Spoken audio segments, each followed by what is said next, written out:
यो नः प्रचोदयात्। ॐ भूर्भुवः स्वः तत्सवितुर्वरेण्यं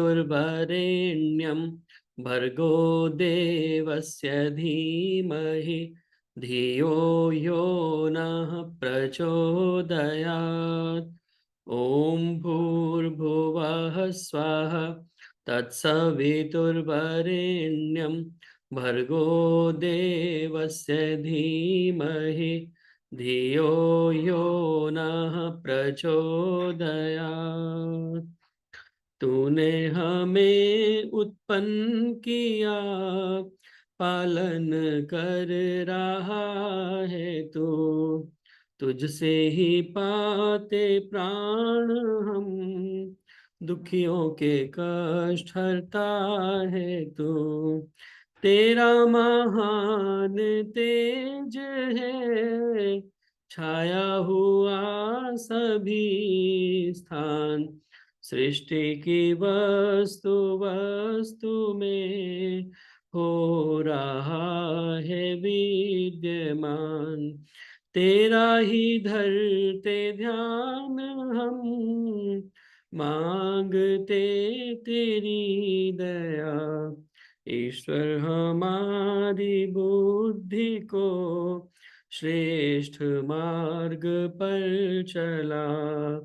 दाता हमारी बुद्धि को श्रेष्ठ मार्ग पर चला। ओम भूर्भुवः स्वः तत्सवितुर्वरेण्यं भर्गो देवस्य धीमहि धियो यो न प्रचोदयात्। ओम ओम ओम।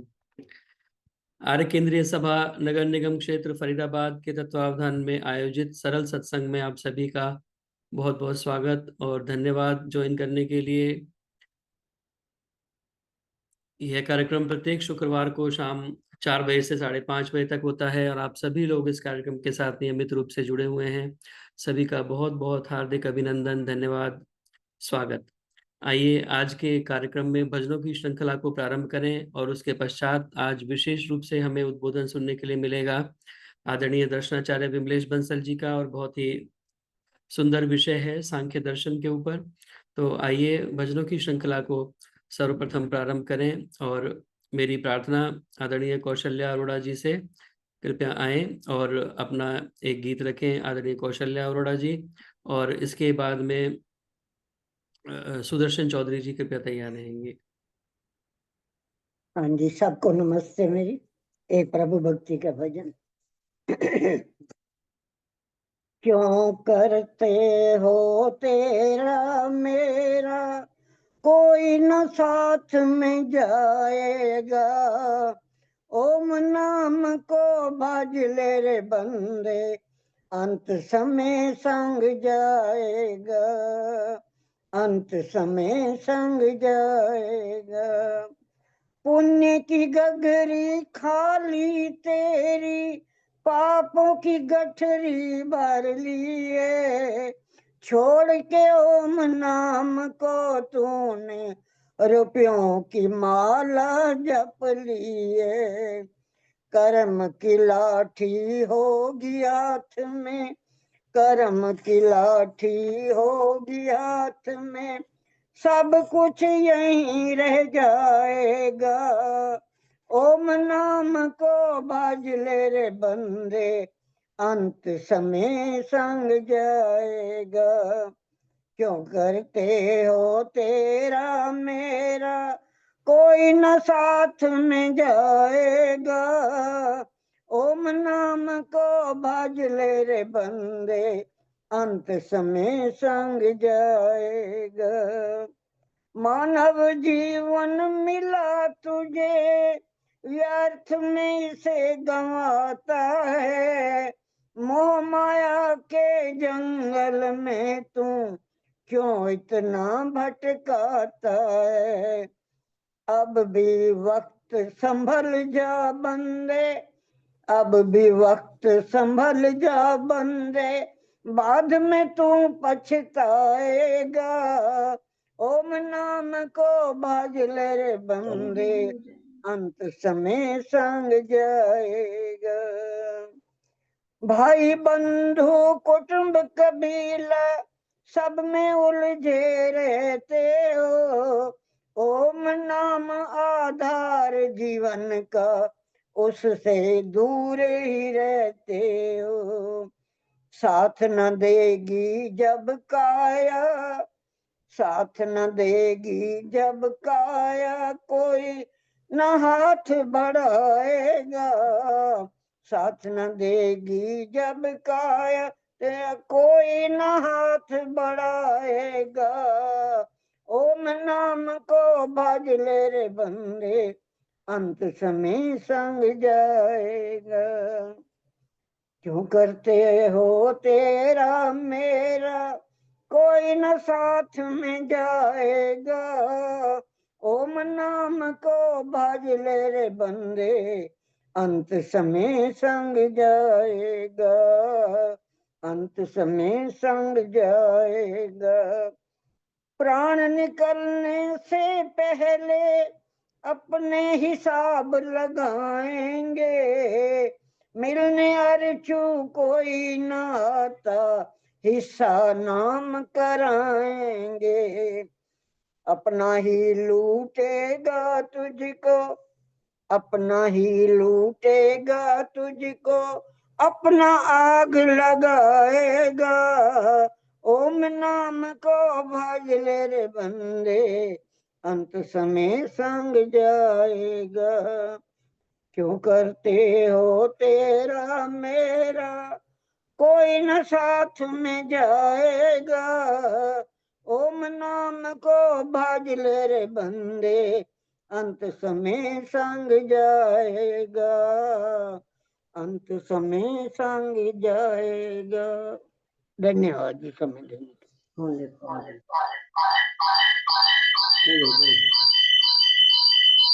बहुत बहुत धन्यवाद आदरणीय कौशल्या अरोड़ा जी। बहुत सुंदर गीत आपने बोला। क्यों करता है मेरा मेरा, कोई भी साथ जाने वाला नहीं। परमपिता परमात्मा का नाम केवल हम लें, ओम नाम, जो कि परमपिता परमात्मा का निज नाम, मुख्य नाम है, उसी का स्मरण करें। क्योंकि संसार में कुछ भी हमारे साथ जाने वाला नहीं है। कहते हैं कि खाली हाथ आए थे और खाली हाथ जाएंगे, लेकिन वास्तव में देखा जाए तो हम बहुत कुछ अपने साथ में लेकर आते हैं और बहुत कुछ साथ में लेकर भी जाते हैं। क्योंकि शास्त्रकार कहता है कि धनानि भूमौ पशवश्च गोष्ठे, नारी गृहद्वारी सखा शमशाने, देहश्चितायां परलोक मार्गे, धर्मानुगो गच्छति जीव एक। धन रह जाए सब बैंक और तिजोरियों में, पशुओं का झुंड भी ना साथ चल पाएगा। प्यारी नारी रोती रह जाए बस द्वार तक, कुटुंब परिवार शमशान तक धाएगा। तन जल जाए सब आग बीच धाए धाए, एक बिना चिन्ह फिर दृष्टि में आएगा। कह नरदेव रह जाए यश अपयश, परलोक माही सिर्फ धर्म साथ जाएगा। जो हमने अपने हाथों से धर्म कमाया, अपने जीवन में जितना भी संचय किया है, वो हमारे साथ जाने वाला है और यश अपयश हमारा यहीं पर रह जाएगा। जो हमने, बाद में लोग यही कहेंगे कि बहुत अच्छा आदमी था या बहुत खराब आदमी था, क्योंकि मरने के बाद तो ज्यादातर लोग तारीफ ही करते हैं वैसे तो ये यश अपयश केवल हमारे यहाँ रह जाएगा और साथ में हमारे धर्म जो हमने कमाया है वो निश्चित रूप से हमारे साथ में जाकर के अगले जन्म में हमें सुख देने वाला है। तो इसीलिए आइए अच्छे कर्म करें, परमपिता परमात्मा का नाम सदा स्मरण करें। बहुत बहुत धन्यवाद सुंदर गीत सुनाने के लिए। मेरी प्रार्थना आदरणीय सुदर्शन चौधरी जी से, कृपया आए और अपना गीत रखें। और उसके बाद में मैं देख रहा हूँ माता रुक्मणी टुटेजा जी भी आ चुकी हैं, तो वो भी एक गीत के लिए कृपया तैयार रहें। जितेंद्र जी नमस्ते। जितेंद्र जी नमस्ते। एक भजन नमस्ते मेरे जी। को समय देना। जी कांता चावला जी। जितेंद्र जी नमस्ते। मैं आशा रानी गाजियाबाद से बोल रही थी। जी समय हो तो देना। गाजियाबाद से आशा रानी जी बोल रही जी ठीक है जी। आज ईश महिमा का भजन और प्रभु की व्यापकता का बहुत वर्णन किया गया और मैं फर्स्ट टाइम शायद बोल रही हूँ, पता नहीं फॉलो कर सकती हूँ ट्यून या नहीं। वेदों में लिखा है, शास्त्रों में लिखा है, ऋषियों ने कहा है, संतों ने कहा है, कण कण में बसा है तेरा प्यारा प्रभु। हाँ प्यारा प्रभु, तू जाने क्यों नहीं, तू माने क्यों नहीं, तू जाने क्यों नहीं, तू माने क्यों नहीं। मंदिर मंदिर ढूंढे ढूंढे तू गुरुद्वारे, काशी में तू प्रयाग में जाए, देखे तीर्थ सारे। कितना सिर को झुकाया, कितने फल फूल चढ़ाए, फिर भी नजर न आए, फिर भी नजर न आए। कण कण में बसा है तेरा प्यारा प्रभु। हाँ प्यारा प्रभु, तू जाने क्यों नहीं, तू माने क्यों नहीं। ऋषि मुनि योगी जन सारे उसकी महिमा गाए, नदिया नाले पर्वत सारे उसकी याद दिलाए। औषधि और आनंद प्रभु वेद शास्त्र बतलाए, वेद शास्त्र बतलाए, फिर भी समझ न पाए, फिर भी समझ न पाए। कण कण में बसा है तेरा प्यारा प्रभु। हाँ प्यारा प्रभु, तू जाने क्यों नहीं, तू माने क्यों नहीं। रंग बिरंगे फूलों से उसकी खुशबू आए, बारिश की बूंदें भी उसके राग सुनाए। सूरज चांद सितारे उससे रोशन सारे, सूरज चांद सितारे उससे रोशन सारे। फिर भी नजर न आए, फिर भी नजर न आए। कण कण में बसा है तेरा प्यारा प्रभु, तेरा प्यारा प्रभु। तू जाने क्यों नहीं, तू माने क्यों नहीं। वेदों में लिखा है, शास्त्रों में लिखा है, ऋषियों ने कहा है, संतों ने कहा है। कण कण में बसा है तेरा प्यारा प्रभु। हाँ प्यारा प्रभु, तू जाने क्यों नहीं, तू माने क्यों नहीं। रोज भक्ति तप द्वारा मन को ना शुद्ध बनाए, काम क्रोध मद लोभ मोह को अपने मन में बसाए। मन को सुमन न बनाए तो कैसे प्रभु को पाए। मन को सुमन न बनाए तो कैसे प्रभु को पाए। नाहक जन्म गवाए, नाहक जन्म गवाए। कण कण में बसा है तेरा प्यारा प्रभु, प्यारा प्रभु। तू जाने क्यों नहीं, तू माने क्यों नहीं, तू जाने क्यों नहीं, तू माने क्यों नहीं। वेदों में लिखा है, शास्त्रों में लिखा है, ऋषियों ने कहा है, संतों ने कहा है, ऋषियों ने कहा है, संतों ने कहा है। धन्यवाद जी, बहुत बहुत समय देने का और भजन सुनने का। बहुत बहुत धन्यवाद आदरणीय सुदर्शन जी, बहुत सुंदर भजन आपने सुनाया। और वास्तव में परमपिता परमात्मा सभी, मेरे को लगता है कि सभी जानते तो हैं इस बात को कि वो कण कण में रमा हुआ है। जाने क्यों नहीं, माने क्यों नहीं, समस्या मानने की ज्यादा है।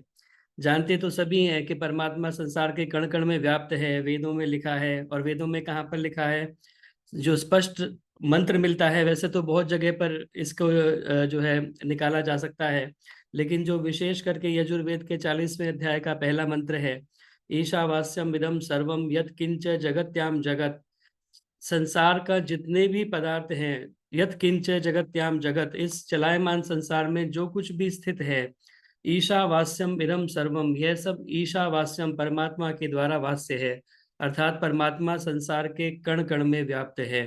तो ये बात वेदों के अंदर लिखी हुई है और सब जानते भी हैं, लेकिन समस्या आ जाती है जब हम व्यवहार करते हैं तो इस बात को भूल जाते हैं कि वो परमात्मा संसार के कण कण में व्याप्त है।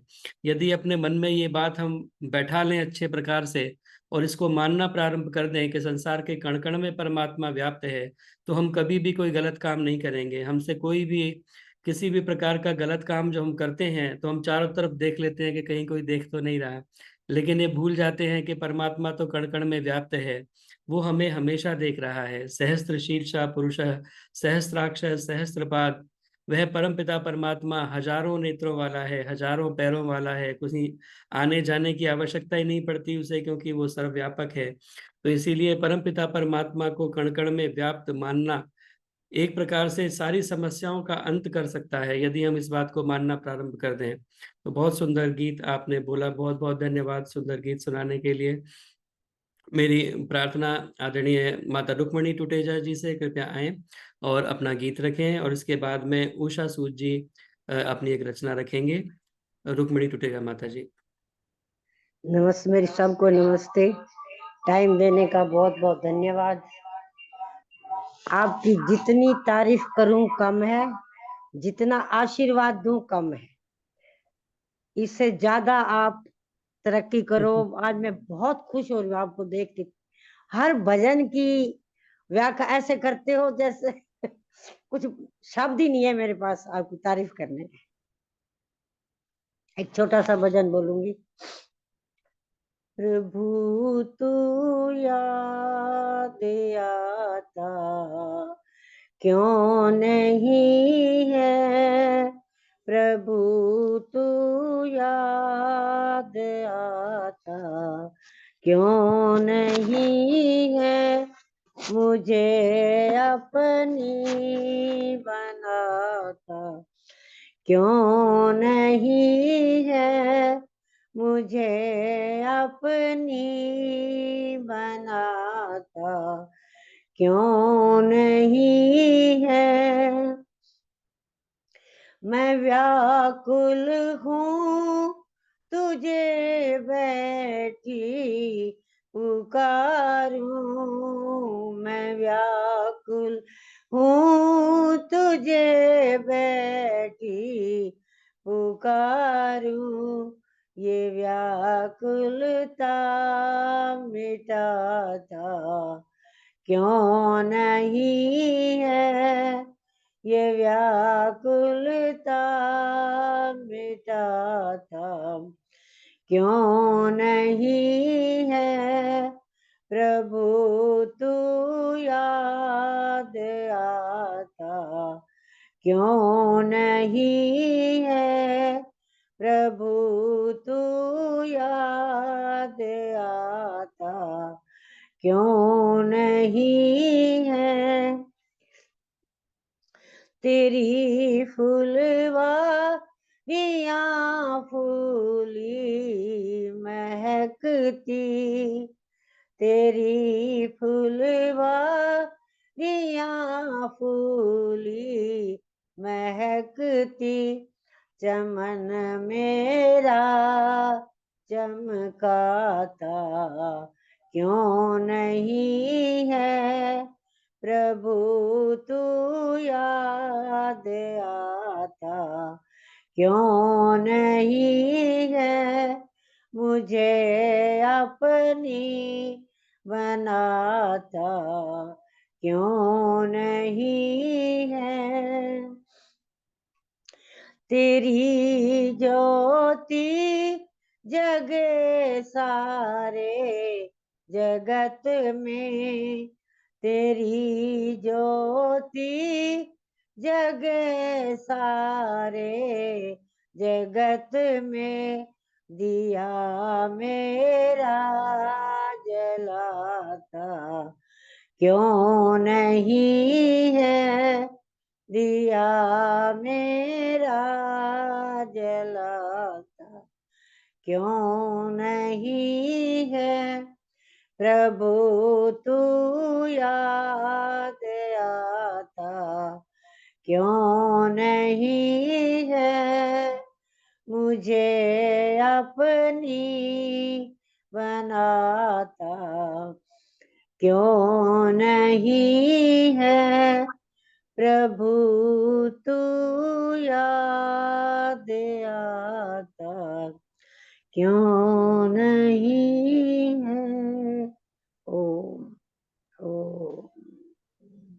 बहुत बहुत धन्यवाद माता रुक्मणी टुटेजा जी, बहुत सुंदर भाव के साथ में आपने भजन सुनाया। प्रभु तू याद आता क्यों नहीं है, मुझे अपनी बनाता क्यों नहीं है। और यही प्रश्न स्वामी श्रद्धानंद जब मुंशी लाल जी थे तो उन्होंने स्वामी दयानंद से किया था कि आपने मेरे सारे प्रश्नों का जवाब तो दे दिया, लेकिन ईश्वर के ऊपर विश्वास, ईश्वर का जो है अभी तक मुझे वो प्राप्त नहीं हुआ।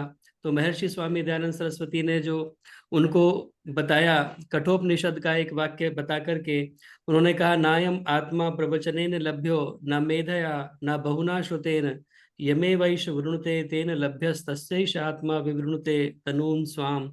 कहते हैं कि ये जो आत्मा है, ये जो परमात्मा का जो प्राप्त होता है हमें, यह बहुत ज्यादा सुनने से, बहुत ज्यादा प्रवचन सुनने से, बहुत ज्यादा बुद्धि से, बहुत ज्यादा बोलने से, भाषण प्रवचन देने से किसी से प्राप्त नहीं होता। ये तो जब परमात्मा की कृपा होती है स्वयं, तब वो अपने भक्त को अपना बना लेते हैं। तो ऐसी कृपा हमारे ऊपर भी परमपिता परमात्मा की हो, जिससे हमें ये शिकायत करने की जरूरत ना पड़े कि प्रभु तू याद आता क्यों नहीं है। हर समय परमपिता परमात्मा की याद हमें आती रहे, हर समय परमपिता परमात्मा का सानिध्य हमें प्राप्त हो, क्योंकि वो हमेशा हमारे साथ मौजूद है। केवल थोड़ा सा एक पर्दा है जिसको हटाने की आवश्यकता है।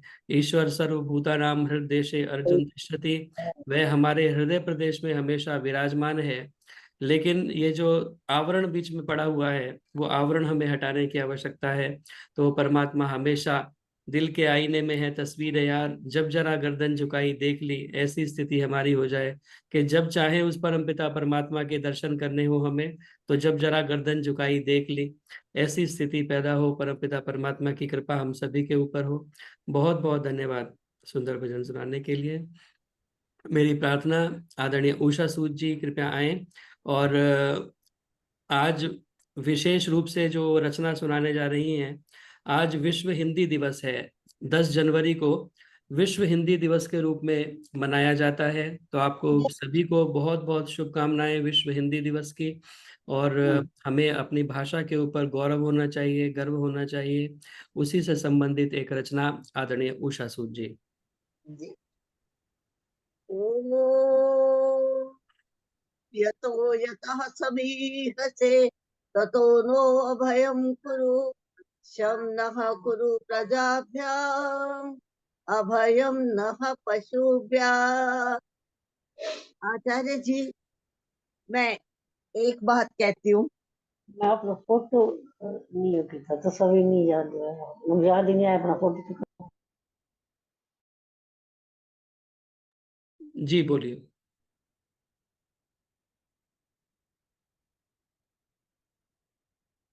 आपका माइक बंद हो गया उषा सूद जी, माइक एक बार ऑन कर लीजिए। हाँ आप ठीक है। और आपके बाद में राष्ट्रीय यादव जी जुड़ी हुई हैं, वो कृपया तैयार रहें गीत के लिए।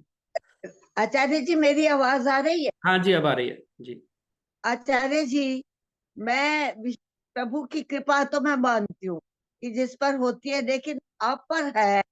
आप हर विषय को खंगालना जानते हो। मैं आपके लिए ये शब्द कहूंगी, हर रचना को, हर भाव को, हर भजन को, हर चीज को आप खंगालना जानते हो। इसके लिए आपके ऊपर विशेष कृपा प्रभु की। ये बहुत बड़ी चीज है। धोते तो सब है, बोलते तो सब है, खंगालना किसी किसी को आता है।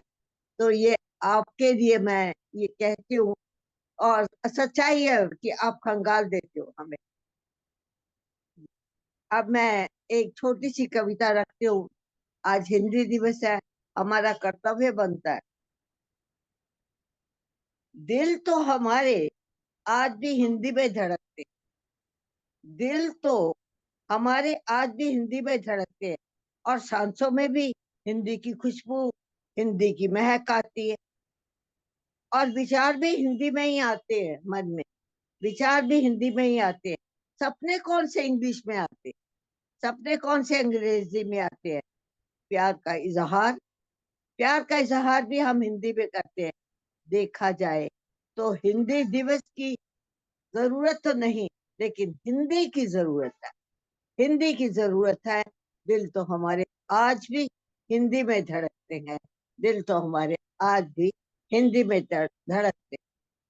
हमारी मातृभाषा है हिंदी, हमारी मातृभाषा है हिंदी।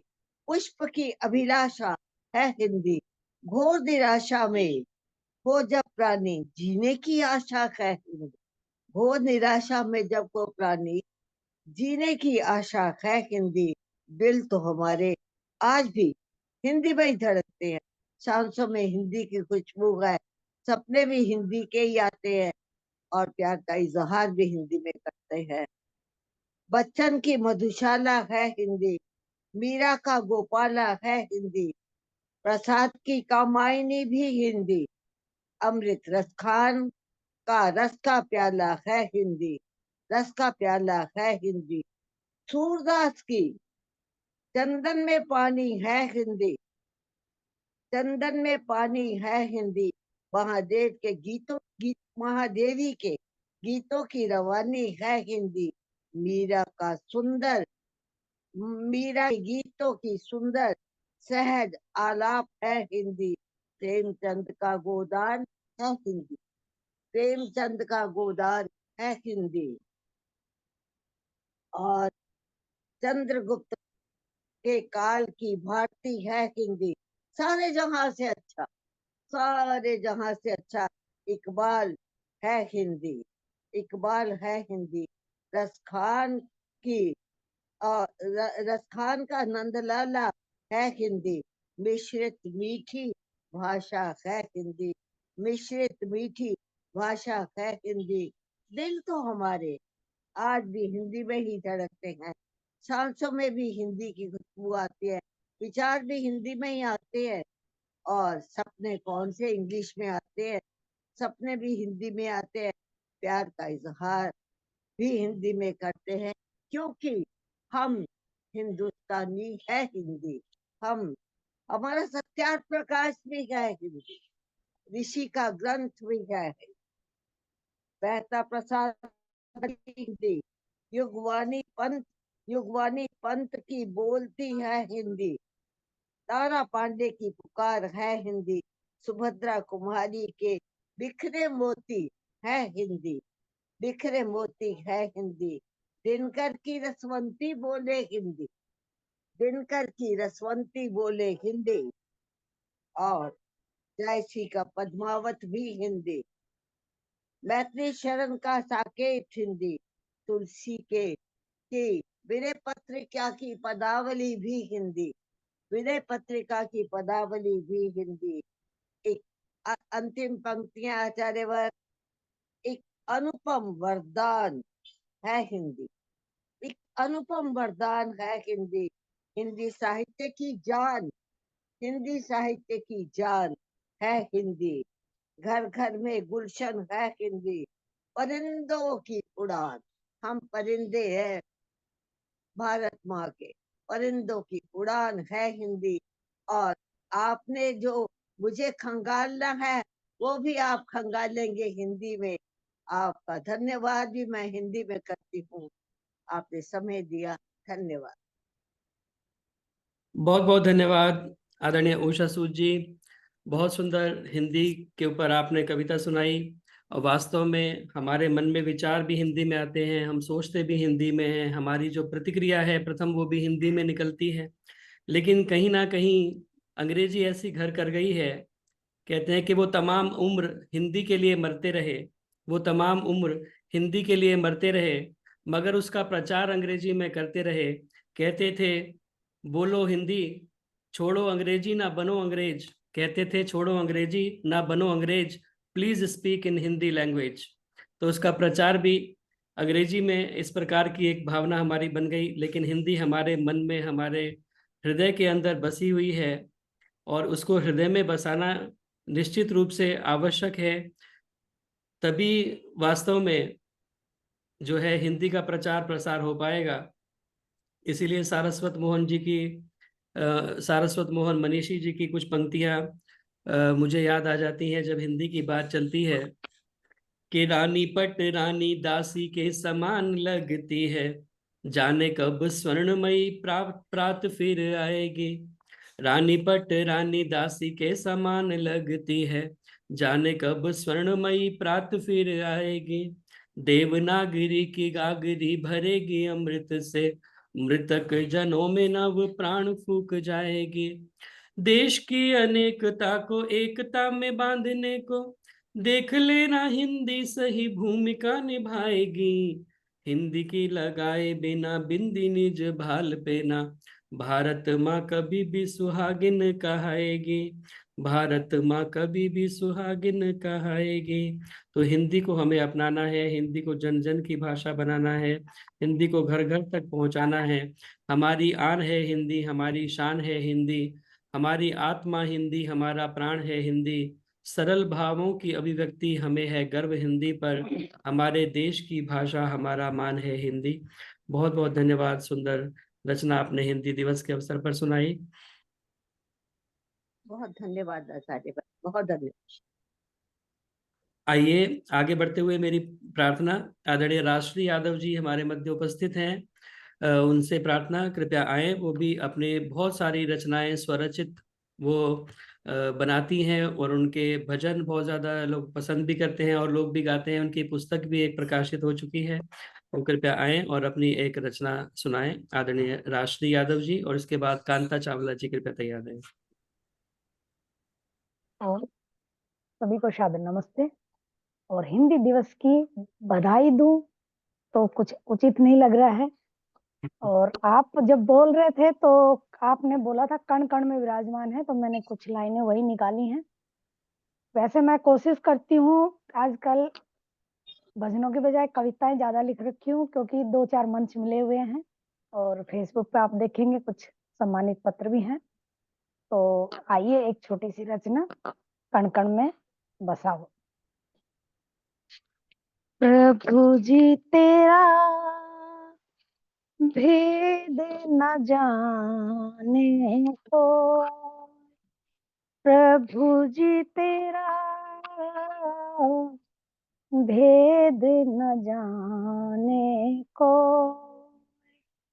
कण कण में तो बसा हुआ है, कण कण में तो बसा हुआ है, आँखों से न दर्शन हो, प्रभु जी तेरा भेद न जाने को, हरि जी तेरा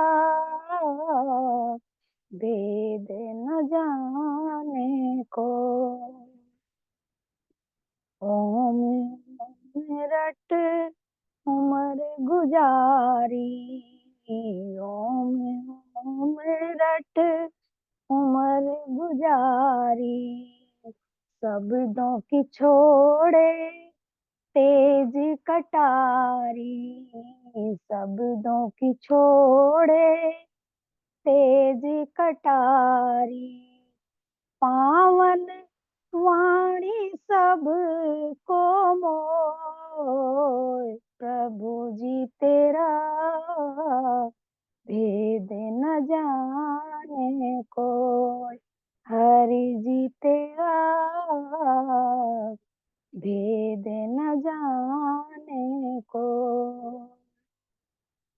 दुख में भजन करे दिन राती, दुख में भजन करे दिन राती, सुख में फूला नहीं समाती, सुख में फूला नहीं समाती, सुख दुख सब उसका हो, प्रभु जी तेरा भेद न जाने कोई, हरि जी तेरा भेद न जाने कोई।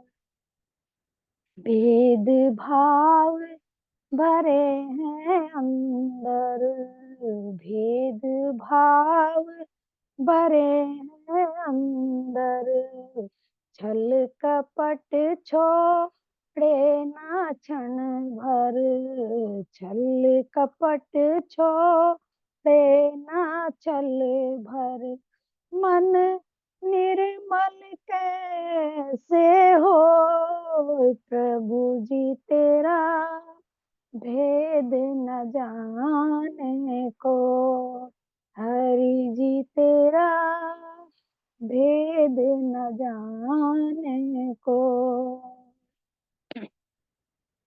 जैसा बीज कर्म का बोया, जैसा बीज कर्म का बोया, सर पर बोझ पाप का ढोया, सर पर बोझ पाप का ढोया, राज वैसे ही फल हो, हरि जी तेरा नाम न जाने को,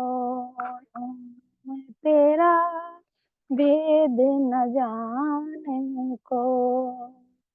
ऋषि मुनि समझा कर हारे, ऋषि मुनि समझा कर हारे, वेद पुराण बता के सारे, वेद पुराण बता रहे सारे, बिन ज्ञान न मुक्ति हो, प्रभु जी तेरा भेद न जाने को, हरि जी तेरा भेद न जाने को। कण कण में तू बसा हुआ है, कण कण में तू बसा हुआ है, आँखों से न दर्शन हो, प्रभु जी तेरा भेद न जाने। धन्यवाद। बहुत बहुत धन्यवाद आदरणीय राष्ट्रीय यादव जी, बहुत सुंदर गीत आपने सुनाया। प्रभु जी तेरा भेद ना जाने कोय, कण कण में तू बसा हुआ है, पर आंखों से ना दर्शन होए। उस परम पिता परमात्मा का कण कण में तो बसा हुआ है, हम पहले उसकी चर्चा कर चुके हैं, ईशावास्यम इदम सर्वम, पर आंखों से दिखाई नहीं देता। और कहते हैं कि बड़े बड़े जो ज्ञानी विद्वान लोग हैं वो भी दिग्भ्रमित हो जाते हैं, परमपिता परमात्मा का भेद पा नहीं पाते। तेरी हस्ती पे मुझको यकीन भी नहीं, तेरी हस्ती पे मुझको यकीन भी नहीं, मगर मेरे लब पर नहीं भी नहीं। सोचता हूँ तो तू हर जगह है मौजूद, देखता हूँ तो तू कहीं भी नहीं। तो वो परमपिता परमात्मा दिखाई कहीं भी नहीं देता, और आंखों से तो नजर आने की चीज है ही नहीं। है देखने का शौक तो आंखों को बंद कर, है दिखना यही कि न दिखा करे कोई। तभी वो परमपिता परमात्मा नजर आता है। नहीं कर आंख से देखा तुझे तो क्या हुआ ए रब, तेरा होना बताता है नजारा तेरी कुदरत का। अगर आंखों से नहीं देखा तो कोई बात नहीं, परमपिता परमात्मा का पता संसार की प्रत्येक वस्तु दे रही है। विष्णु कर्माणि पश्यत यतो व्रतानि पस्पशे। परमपिता परमात्मा को अगर देखना है तो संसार के प्रत्येक कण कण में हम उसे देख सकते हैं, उसकी सत्ता का हमें भान होता है। जब हम इन सुंदर नज़ारों को देखते हैं, नदी पर्वत पहाड़ों को देखते हैं, सारे में उस परमपिता परमात्मा के दर्शन हमें होते हैं। और विशेष रूप से दर्शन हमारे जो है परमपिता परमात्मा के दर्शन करने के लिए ऋषि मुनियों ने ये दर्शन बनाए हैं, जो आज विशेष रूप से सांख्य दर्शन के ऊपर विमल वैदेही जी का प्रवचन होगा। तो दृश्यते अनेन से दर्शन, तो जिससे हम देख सकते हैं, देखा जाता है, वही दर्शन होते हैं, उनके द्वारा हम परमपिता परमात्मा के दर्शन कर सकते हैं। तो आइए उन दर्शनों को भी हम पढ़ने का प्रयास करें, उनका स्वाध्याय करें, तभी हम उस परमपिता परमात्मा के दर्शन कर सकते हैं। बहुत बहुत धन्यवाद सुंदर रचना सुनाने के लिए आदरणीय राजश्री यादव जी। और पीछे जो विश्वामित्र जी का देहांत हुआ, आपके नाना जी लगते हैं क्या? जी जी। तो आर्य जगत के बहुत ही माता जी के चाचा हैं हम्म। और पूरा जीवन उन्होंने अपने भजन और गीत इनसे काफी परिचित हाँ, है। काफी वो प्रचार करते रहे उधर इलाके में। हमारे इलाके की तरफ तो ज्यादा वो नाम उनका मैंने नहीं सुना, लेकिन नहीं, बहुत रेवाड़ी महेंद्रगढ़ नारनौल। हाँ, रेवाड़ी महेंद्रगढ़ नारनौल की तरफ में काफी प्रचार, और 101 वर्ष के होकर के उन्होंने अपना शरीर त्यागा है। तो ऐसे दिव्यात्मा को भी हम अपने श्रद्धा सुमन अर्पित करते हैं और परमपिता परमात्मा से प्रार्थना करते हैं कि उन्हें अवश्य ही सदगति प्राप्त हुई होगी। आइए आगे बढ़ते हुए मेरी प्रार्थना आदरणीय कांता चावला जी से, उनका नाम मैं पुकार चुका था, समय अब समाप्त हो चुका है यद्यपि भजनों का। आदरणीय कांता चावला जी अपना भजन रखें। नमस्कार जी जितेंद्र जी, पहली बार बोलने जी का प्रयास कर रही हूँ आपके प्रोग्राम में। जी। छोटा सा भजन, कुछ गलती हो जाए तो माफ करना। दुनिया बनाने वाले क्या खेल है रचाया, अद्भुत है तेरी महिमा, तेरा अंत किसे न पाया। दुनिया बनाने वाले, ये रंग बिरंगी दुनिया कैसे बनाई तूने, बिन हाथों कैसे सुंदर रचना रचाई तूने। मालिक तू कुल जहां का, तेरा पता किसे न पाया। अद्भुत है तेरी महिमा, तेरा अंत किसे न पाया। दुनिया बनाने वाले, तू देता सबको भोजन, ऐसा है तू भंडारी। धनवान हो या निर्धन, दोनों तेरे भिखारी। तेरे दर के आगे आके सबने है सर झुकाया। अद्भुत है तेरी महिमा, तेरा अंत किसे न पाया। दुनिया बनाने वाले, माता के गर्भ रूपी सांचे में जीव ढलते, अंधेरी कोठरी में मानव शरीर बनते। तू कारीगर गजब का रचता है कैसे काया। अद्भुत है तेरी महिमा, तेरा अंत किसे न पाया।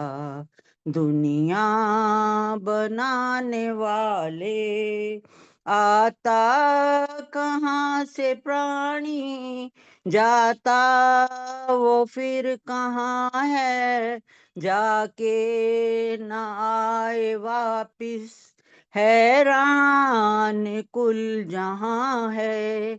आगे क्या बीतती है, किसी ने न आन बताया।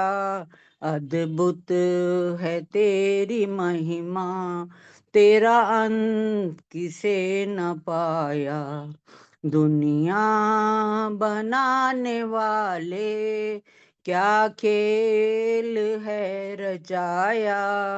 अद्भुत है तेरी महिमा, तेरा अंत किसे न पाया। अद्भुत है तेरी महिमा, तेरा अंत किसे न पाया। धन्यवाद जी समय देने के लिए। बहुत बहुत धन्यवाद कांता चावला जी। आप जुड़ती तो हमेशा हैं कार्यक्रम के साथ, लेकिन कभी बस आपने कहा नहीं भजन के लिए, और हमें भी पता नहीं था कि आप भजन आज बोलते हैं। आज नहीं मैं बोलती हूँ, पर आज मैंने कहा चल हिम्मत करके बोलती हूँ। चलिए, हाँ, बहुत सुंदर भजन आपने थैंक सुनाया। थैंक यू जी। परमपिता परमात्मा का अंत वास्तव में नेति नेति कह करके जो है बड़े बड़े विद्वान भी पीछे हट जाते हैं। तो बहुत बहुत धन्यवाद सुंदर गीत सुनाने के लिए। आइए, समय का अभाव है और भजनों की श्रृंखला को हमें यहीं पर विराम देना होगा। जिनका क्रम आज भजन का नहीं आ पाया, पुनः प्रयास करेंगे आने वाले कार्यक्रमों में सभी के भजनों को सुन पाएं। सभी बहुत सुंदर भजन सुनाते हैं। तो सभी का बहुत बहुत पुनः धन्यवाद और स्वागत इस कार्यक्रम के साथ में जुड़ने के लिए। और सामान्य निर्देश आप सभी को विदित है, इसलिए दोहराने की आवश्यकता नहीं है। कार्यक्रम फेसबुक पर भी लाइव चलता है, आज भी चल रहा है, बाद में भी वहां जाकर के आप कार्यक्रम में देख सकते हैं। लाइक करें, कमेंट करें, शेयर करें, ताकि अधिक से अधिक लोगों तक यह कार्यक्रम पहुंच सके। और स्वेच्छानुसार दान देने के लिए मेरा मोबाइल नंबर है, इस पर फोन पे, पेटीएम, यूपीआई इत्यादि के माध्यम से आप अपना सात्विक दान भेज सकते हैं। आदरणीय SK कोहली जी प्रशांत विहार से, उन्होंने 500 रुपये की राशि भेजी, उनका बहुत धन्यवाद। और 2100 रुपये की राशि आदरणीय माता रजनी पिपलानी जी ने सरल सदन के लिए प्रदान की है। उनकी पोती जो डाटा साइंटिस्ट है USA में, उसका अभी पीछे जन्मदिन था और वो अभी भारत आई भी हुई है 15 दिन के लिए। तो बहुत बहुत आशीर्वाद महक पिपलानी के लिए भी, वो अपने जीवन में सदा उन्नति प्रगति को प्राप्त करें। बहुत बहुत आशीर्वाद और शुभकामनाएं। आइए, आज विश्व हिंदी दिवस है, उसकी भी आप सभी को बहुत बहुत शुभकामनाएं। जैसे कि रचना आदरणीय उषा सूद जी ने भी हिंदी दिवस के उपलक्ष्य में सुनाई। अब मैं स्वागत करना चाहता हूं, हमारे मध्य उपस्थित हैं दर्शनाचार्य विमलेश बंसल जी। आप सभी उनसे परिचित हैं, बहुत सुंदर शैली में, बहुत रोचक तरीके से आज का विषय यद्यपि उतना रोचक नहीं है, लेकिन वो बहुत रोचक तरीके से प्रस्तुत करती हैं हर बात को। तो हमारे मध्य उपस्थित हैं, उनका समय भी मिलना आजकल थोड़ा समस्या रहती है, क्योंकि बहुत सारे कार्यक्रम ऑनलाइन ऑफलाइन उनके चलते रहते हैं। हमारे कार्यक्रम में 25 अक्टूबर के बाद आज उनके जो है अवसर हमें मिलेगा उन्हें सुनने का। तो बहुत बहुत स्वागत, अभिनंदन। आज का जो विषय है बहुत ही महत्वपूर्ण विषय है, बहुत ही सुंदर विषय है, सांख्य दर्शन की महत्वपूर्ण शिक्षाएं। तो सांख्य दर्शन का बहुत महत्वपूर्ण स्थान है, क्योंकि जैसा हम कह रहे थे, दर्शन जो है वो परमपिता परमात्मा का दर्शन करने के लिए एक महत्वपूर्ण अंग है। तो उसमें से सांख्य दर्शन अपने आप में एक महत्व रखता है, और उसकी महत्वपूर्ण शिक्षाएं आज हमारे मध्य में अपने व्याख्यान के द्वारा हम सभी का मार्गदर्शन करेंगे दर्शनाचार्य विमलेश बंसल जी। जितेंद्र जी, जितेंद्र जी जी, हाँ जी, संतोष जी। जिनकी बच्ची USA में है ना, उनका फोन नंबर चाहिए था, जी बात करनी है। मैं दे दूंगा आपको। ठीक है, थैंक यू। हाँ जी, क्या नाम है उनका? रजनी पिपलानी जी की पोती है महक पिपलानी। अच्छा, उनका जरा फोन नंबर चाहिए था, हाँ, मैं बात दे करनी दूंगा थी। आपको। हाँ जी, हाँ जी। Thank you, thank you. चलिए, मेरी प्रार्थना आदरणीय दर्शनाचार्य विमलेश बंसल जी से, कृपया आए और हम सभी को लाभान्वित करें इस विषय के माध्यम से। दर्शनाचार्य विमलेश बंसल जी।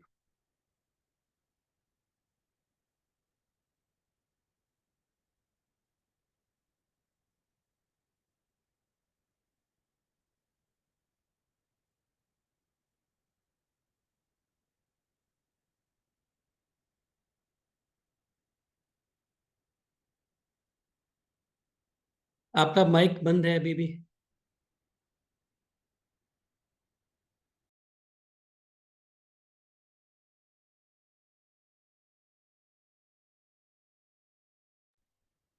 ओम,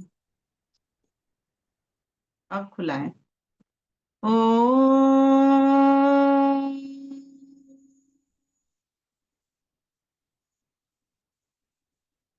यो भूतं च भव्यं च सर्वं यशाधितिष्ठति स्वर्यस्य च केवलं तस्मै ज्येष्ठाय ब्रह्मणे नमः। ओ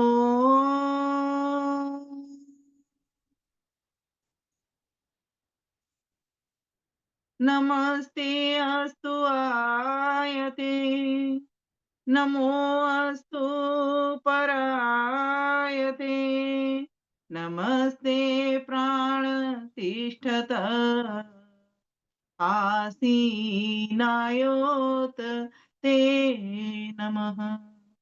आसीनायोत ते नमः। परमपिता परमेश्वर की असीम अनुकंपा से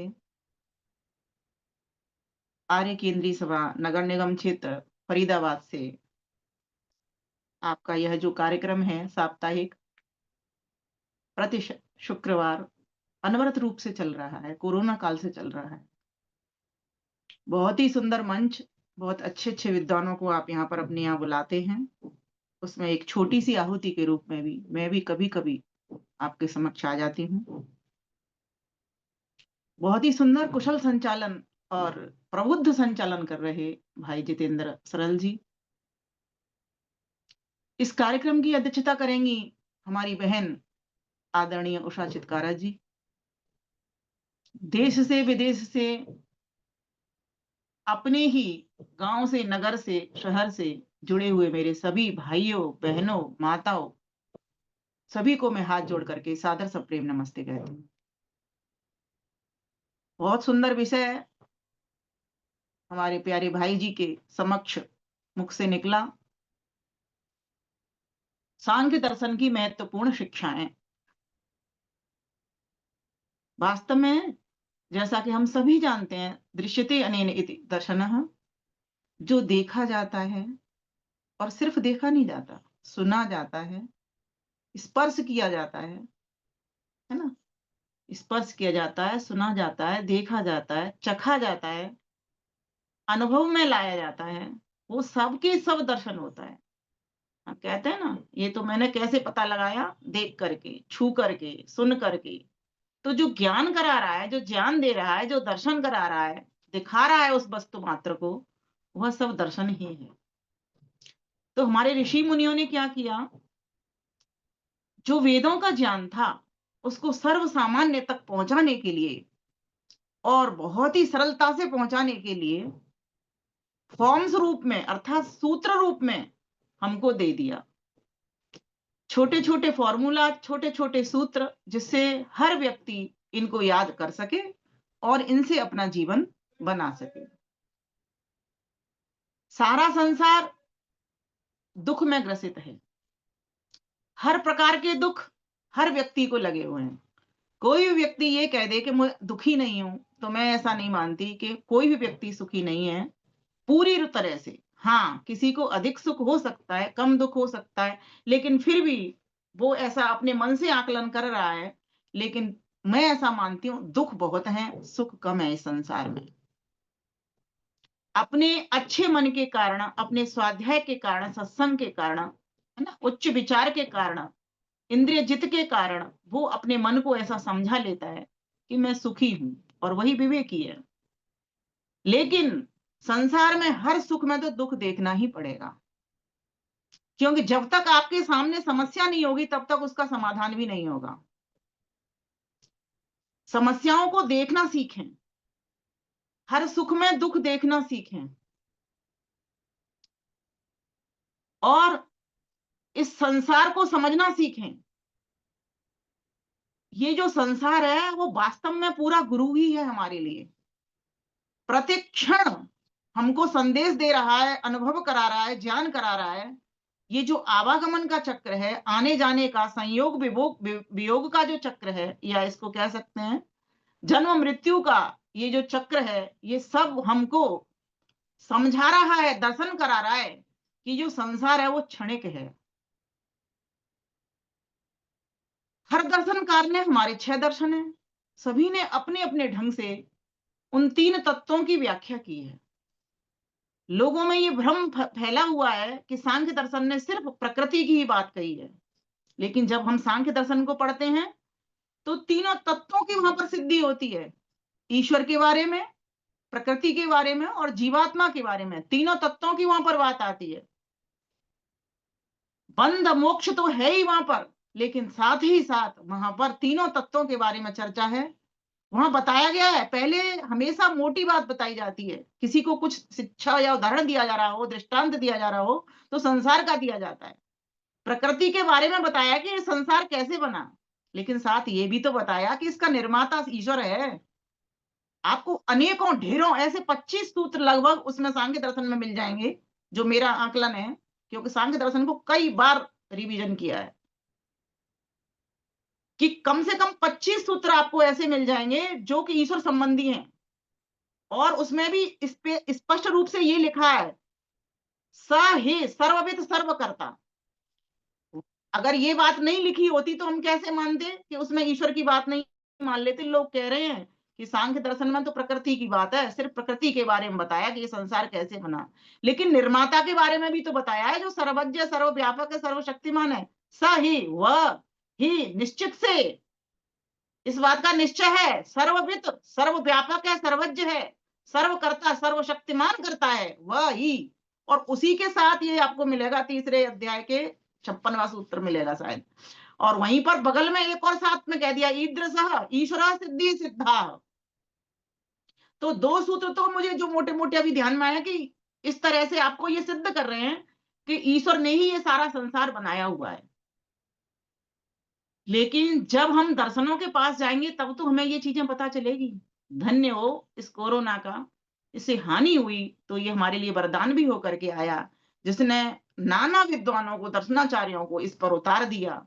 और आज हमें दर्शनों की शिक्षा घर बैठे अंतर्जालीय माध्यम से मिल रही है।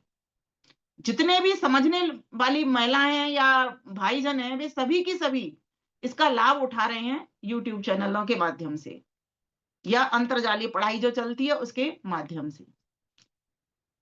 तो कहने का भाव यहाँ पर ये कि जो सांख्य दर्शन है, जिसमें लोगों ने सांख्य एक शब्द से होत है बहु अर्थन को ज्ञान, एक शब्द अनेकों अर्थों को खोलता है।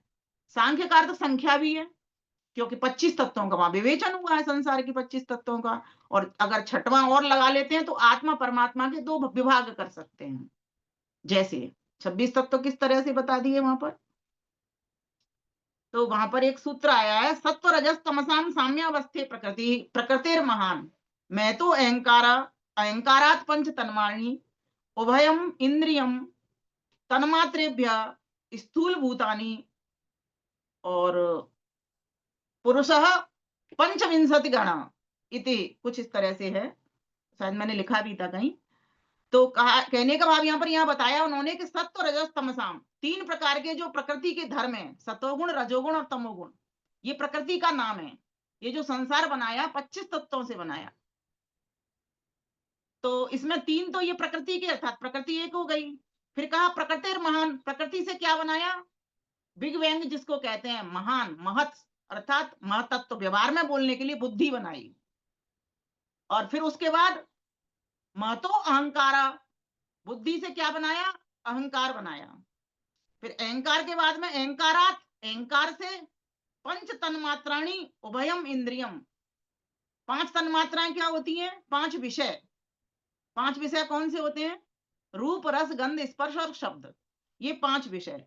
अब 5 विषयों को समझने के लिए, देखने के लिए, अनुभव करने के लिए, दर्शन करने के लिए, जानने के लिए क्या किया, उभय इंद्रियाणाम, 5 ज्ञान की इंद्रियां बनाई और उनको प्रयोग में लाने के लिए 5 कर्म की इंद्रियां बनाई और उनके साथ में एक मन। तो जो महत और अहंकार और ये जो 16 तत्व मैंने अभी गिना दिए आपको, मन सहित 10 इंद्रियां हमारी हो गई और 5 तन्मात्राएं हो गई, ये 18 हो गए, 18 तत्व ये हो गए।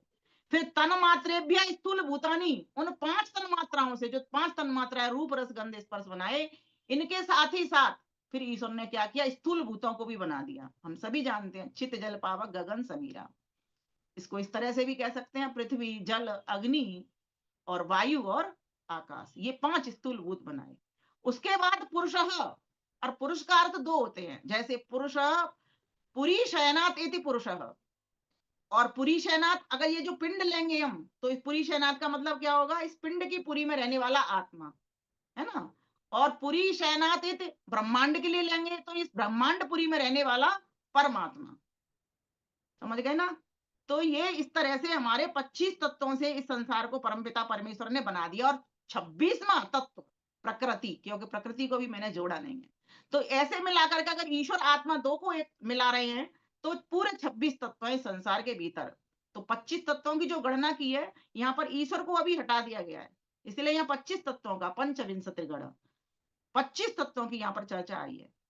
इस बात को समझना भी जरूरी है। इसके बाद में उस ईश्वर को भी समझना जरूरी है जिस ईश्वर ने, देखो ये आ गया ना सामने लिख के, सत्व रजस तमसाम साम्यावस्था प्रकृति प्रकृतिर महान में तो अहंकार अहंकारात पंच तन्मात्राणी उभयम इंद्रियम तन्मात्रेभ्य स्थूल भूतानि पुरुषित पंचविंशति गण।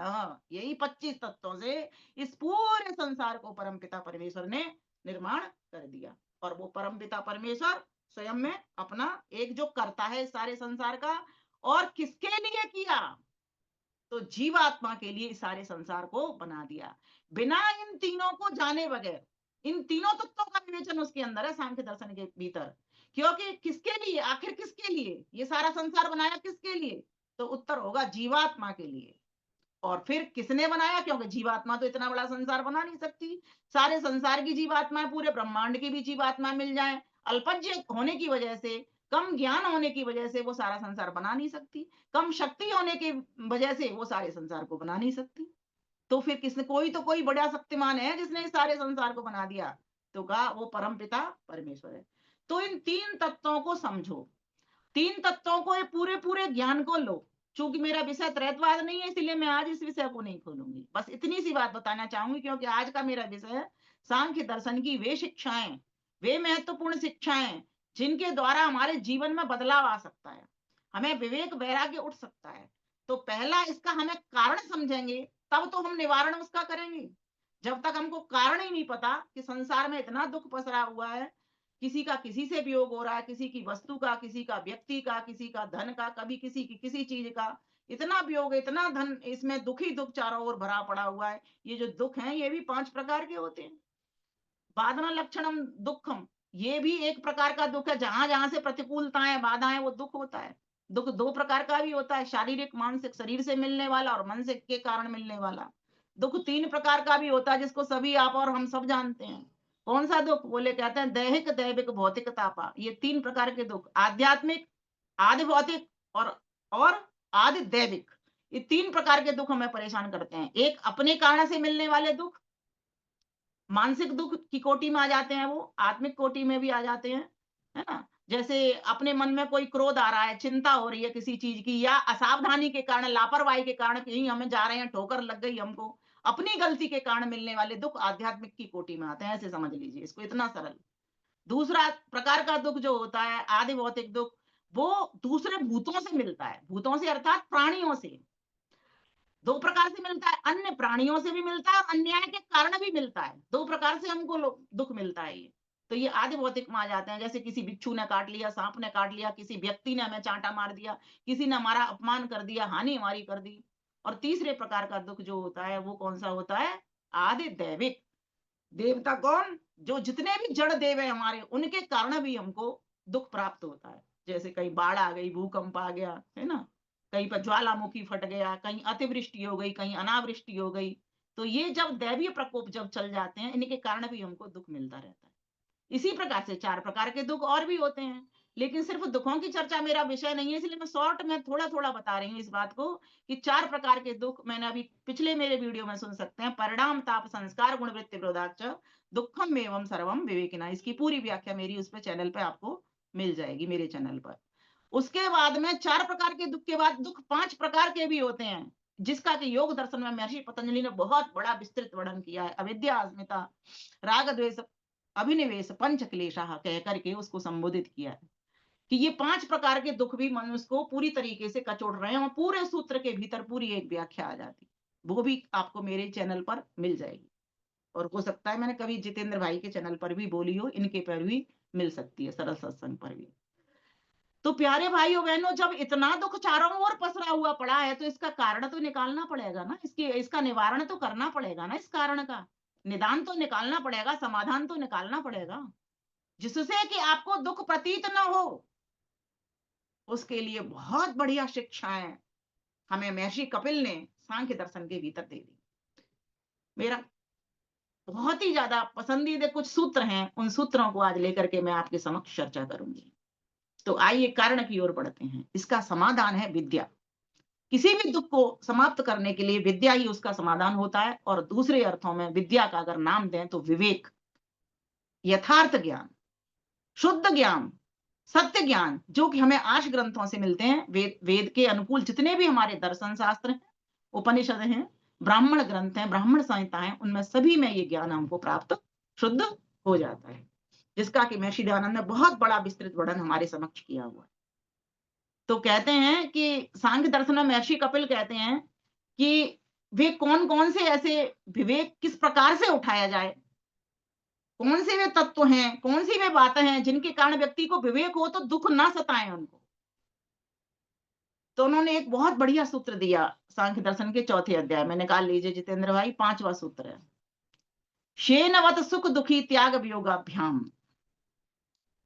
जैसे मांस भक्षक पक्षी, शेन, शेन कहते हैं बाज को, बाज की भांति विषयग्रस्त जन सुखी और दुखी हो जाता है विषयों के त्याग से और वियोग से। शेनवत, शेन कहते हैं बाज को, सुख दुखी, सुखी और दुखी होना, त्याग वियोगाभ्याम, छोड़ करके और वियोग होने से। इस बात को मैं समझाने का प्रयास करती हूँ। एक बाज है छोटा पक्षी और एक बड़ा है बहुत बड़ा गिद्ध, है ना। एक बाज के मुख में मांस का टुकड़ा लगा हुआ है, छोटा जो है, और वो खा रहा है, क्योंकि बाज पक्षी का क्या होता है कि कहीं पे मरा हुआ मांस पड़ा हो उसको उठाता है, वो खुद पुरुषार्थ नहीं करता और लेकर के मुंह में लगा रखा है उसने। अगर वो व्यक्ति, अगर वो पक्षी बाज ये समझ लेता है कि मुझे अपनी जान बचानी है, क्योंकि उसको सामने दिखाई दे रहा है अपने से बड़ा गिद्ध, बहुत बड़ा बाज दिखाई दे रहा है, बाज दोनों ही कह सकते हैं, एक बड़ा एक छोटा। उसको लग रहा है कि कोई मेरे ऊपर झपट्टा मारेगा, या समान भी कह सकते हैं, झपट्टा मारेगा और मेरा ये मांस का टुकड़ा मेरे मुंह से छीन लेगा। तो दो तरीके हैं, या तो वो मांस के टुकड़े को छोड़ दे जिससे कि उसकी जान बच जाए। अगर वो मांस के टुकड़े को नहीं छोड़ेगा तो क्या करेगा, वो दूसरा जो है उसके ऊपर झपट्टा मारेगा, उसके मांस के टुकड़े को खा लेगा और उसकी भी जान का, उसके भी प्राण को हरण कर लेगा। तो यहाँ कहा त्याग वियोगाभ्याम। एक तो दुख मिल रहा है, दुख कहाँ मिल रहा है, वियोग होने में। अगर वो नहीं छोड़ता उसको, उसका वियोग हो जाएगा, मतलब छीन लेगा वो, वियोग मतलब छीन लेगा वो, तब तो उसको दुखी हो जाएगा। सुखी दुखी दो चीज हो रही है इसमें, और अगर वो त्याग कर देता है, स्वयं छोड़ देता है, तो वो सुखी हो जाएगा। तो यहाँ ये सूत्र हमको महत्वपूर्ण शिक्षा ये दे रहा है, हम त्याग करना सीखें, किसी को कुछ देना सीखें, छोड़ना सीखें, अपनी आहुति देखो हमारे पास क्या वस्तु है और किसी को किस वस्तु की हमसे जरूरत है, हम उस तरह का त्याग उसके लिए करें। किसी को हमसे समय की जरूरत है, समय का त्याग करें। किसी को धन की जरूरत है, धन का त्याग करें। जैसे अभी जितेंद्र भाई बोल रहे थे, किसी माताजी का धन्यवाद कर रहे थे कि माताजी ने इतना दान दिया। क्यों किया? क्योंकि उनको पता है एक विश्वसनीय संस्था है और उसके लिए ये धन जा रहा है, इसीलिए उसने वो त्याग किया। तो ये जितने भी दान हम करते हैं, किसी भी चीज का करें, चाहे समय का करें, चाहे धन का करें, चाहे ज्ञान का करें, बुद्धि का करें, जो भी हम करते हैं या परिश्रम के द्वारा करें, वे सारे की सारे जितने भी त्याग होते हैं उनसे व्यक्ति को सुख प्राप्त होता है। और अगर वो धन चोर चुरा करके ले जाए, अर्थात धन से वियोग हो जाए, तो दुख लगता है या सुख लगेगा? तो दुख लगेगा। क्यों? कारण को समझिए। यहाँ पर अपनी मर्जी है, त्याग करना, दान करना अपनी स्वयं इच्छा से हो रहा है, इसीलिए यहाँ व्यक्ति को दुख नहीं लग रहा। और जब कोई वस्तु हमसे छीन लेगा तो हमें दुख लगेगा। इसीलिए ये सांख्यकार ने कह दिया, महर्षि कपिल ने कह दिया कि अगर तुम चाहते हो सुखी होना तो दुख वाले कारण को मार दो, जिससे कोई तुम्हें छुड़ाए और दुख लगे। पहले से छोड़ना सीखो, समय छोड़ना सीखो, धन छोड़ना सीखो, काम छोड़ना सीखो, किसी को कुछ देना सीखो। और देने के लिए तो पूरा संसार ये देखिए, सारे जड़ पदार्थ देखिए, नदियों को देखिए, चेतन देव वृक्षों को देखिए, हर चीज को देख सकते हो आप। सूरज को देखिए, जड़ है, जड़ होते हुए भी दे रहा है, समझ नहीं है, दे रहा है, क्योंकि चेतन देवता परम पिता परमेश्वर ने उसमें वो शक्ति भरी है जिससे वो दे रहा है। देने का भाव लाइए। तो बोले ये विवेक को उठा कौन सकता है? इस विवेक को तो ब्राह्मणों का अधिकार है, ब्राह्मण ही इस विवेक को ले सकते हैं। तो सांख्यकार ने बड़ी सुंदर बात कह दी। सांख्य दर्शन के 4थे अध्याय का प्रथम सूत्र खोल लीजिए जितेंद्र भाई। राजपुत्रवत तत्व उपदेशार्थ। राजा के पुत्र को जिस प्रकार से तत्व का उपदेश मिल जाता है तो ज्ञान हो जाता है, उसी प्रकार से राजा का पुत्र कौन हुआ? क्षत्रिय का पुत्र हुआ, वो तो ब्राह्मण का नहीं है। राजा जनक कौन थे? जो राजा है वो तो क्षत्रिय ही होगा ना, वो ब्राह्मण तो नहीं है। लेकिन उनको भी तो ज्ञान हुआ। किससे हुआ? तो आचार्य पंचसिक के द्वारा उनको ज्ञान हुआ। तो कोई इस बात भ्रम में ना रहे कि वो तो ब्राह्मण है वही ज्ञान लेगा। अरे वैश्य भी तो ले सकता है, वैश्य भी तो ब्राह्मण बन सकता है, वर्ण तो बदल सकता है अपने कर्म से। कोई इस धोखे में ना रहे कि भाई मुझे क्या करना है, मैं ब्राह्मण तो नहीं हूं, मैं क्यों भी ज्ञान लूंगा। देखो ये निकल आया, आपके समक्ष हाजिर हो गया है। धन्यवाद बहुत बहुत आपका। कितना सुंदर सूत्र है, इसको सभी याद करिए। इस बात में कोई इस भ्रम में ना रहे कि ब्राह्मण को ही ज्ञान होगा। जो राज्य संचालन कर रहा है उसको भी, तो उसको क्या कहा जाता है राजा जनक को? विदेह राज।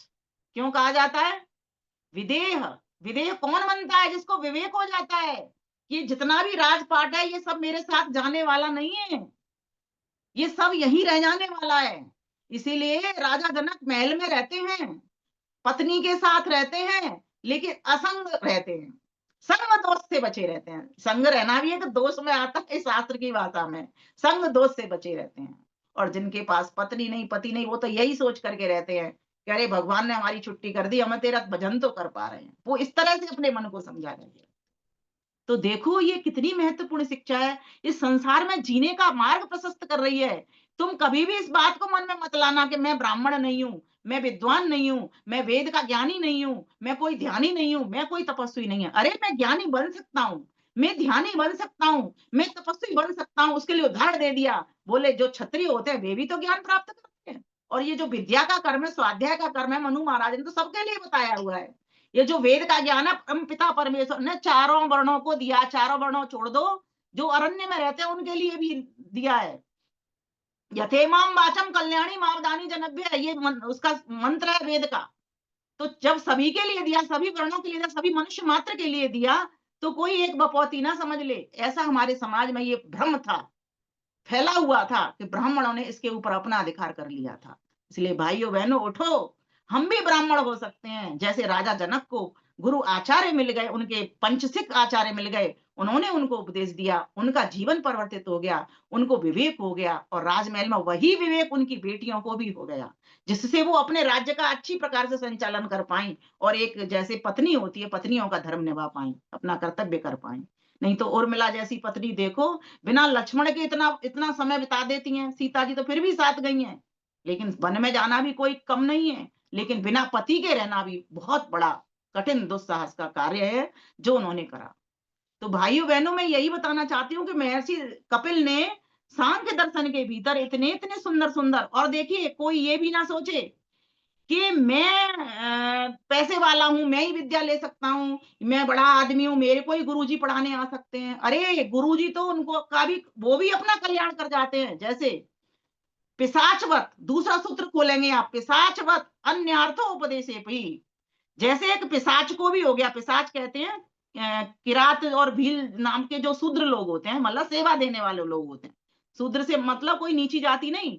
जैसे अपने घरों में काम वालियां होती हैं, सफाई करने वालियां होती हैं, सफाई करने वाले होते हैं, है ना, सामान रखने वाले होते हैं, ऐसे समझ लीजिए।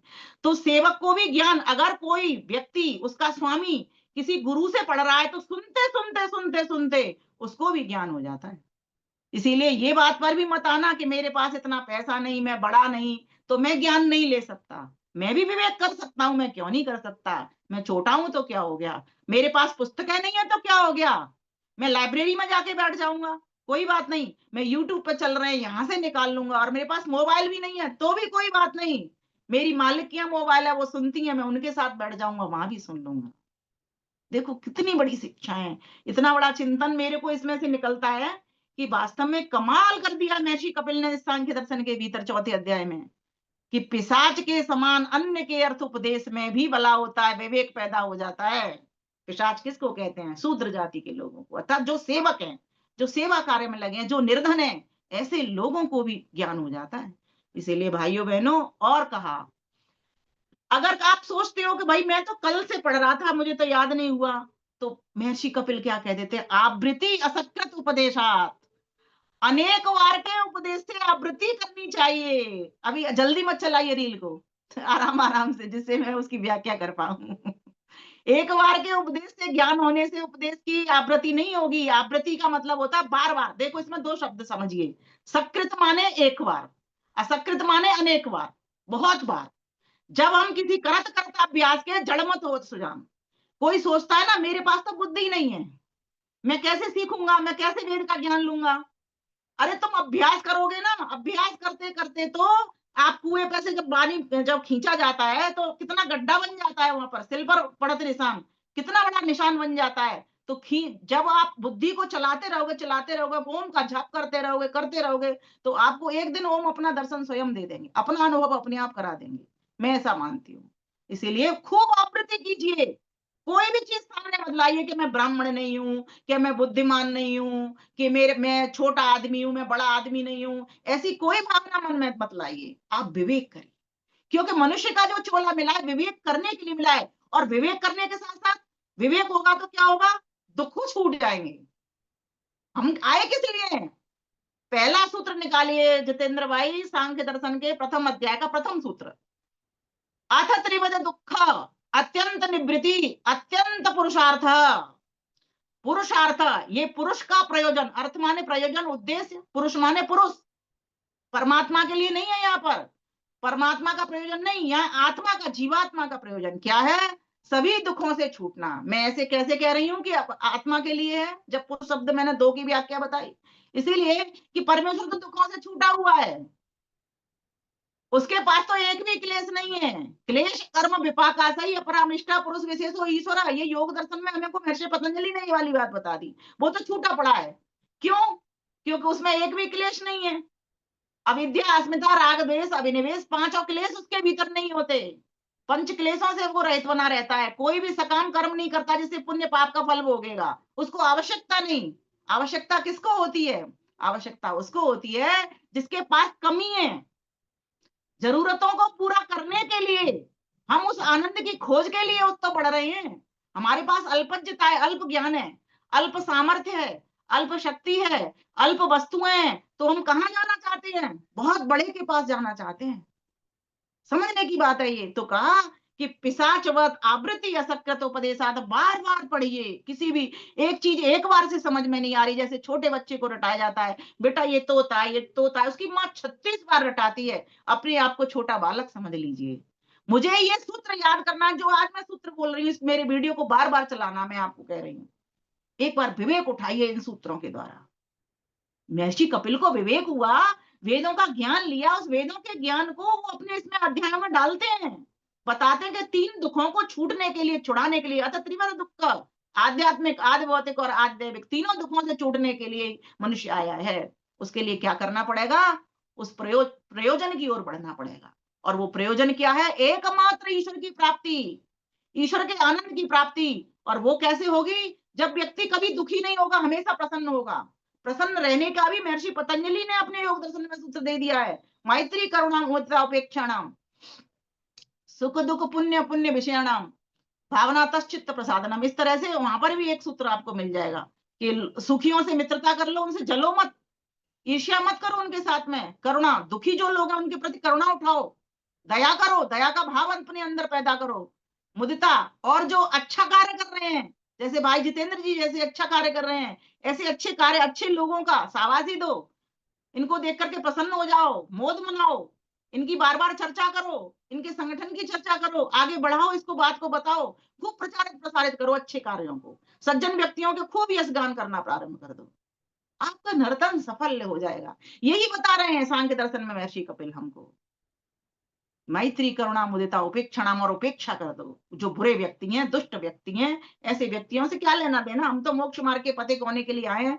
अगर वो कोई बड़ी हानि कर रहा है तब तो मिलकर के उसका प्रतिकार करेंगे, लेकिन अगर वो मुझे कुछ कह रहा है, कहता रहे, वो अपने मुंह से बोलता है, मुझे मेरे ऊपर क्या फर्क पड़ना है, ऐसा भाव बना करके रखें। और आगे कह दे हैं, कुछ ऐसे भी रहना सीखिए आप, ऐसे भी त्याग करना चाहिए आपको, ऐसा भी विवेक उठाइए त्याग का, छिन्न हस्तवदवा, जैसे कि जो सर्प का किसी को काट जाए ना, तो क्या करता है व्यक्ति? जैसे हाथ में काट जाए, एक व्यक्ति को हाथ में काट गया, वो डॉक्टर के पास गया, डॉक्टर से इलाज कराने के लिए, जब तक डॉक्टर के पास वो चल ही रहा था, तब तक किसी सयाना व्यक्ति मिल गया।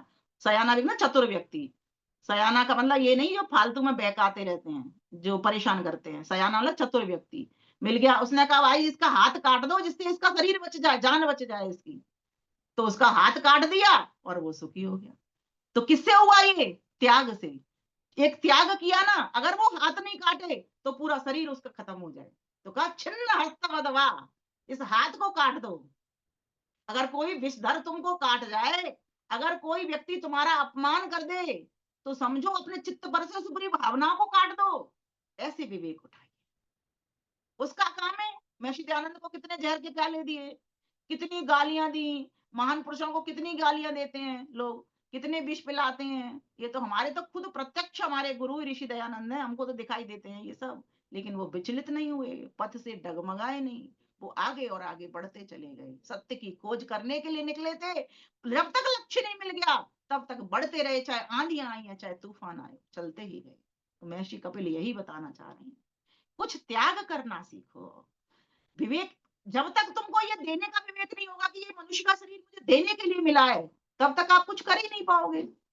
नदियाँ पिए न कभी अपना जल, वृक्ष खाए न कभी अपना फल, अपने तन को मन को धन को ईश को दे जो दान रे, वो सच्चा इंसान, वो सच्चा इंसान।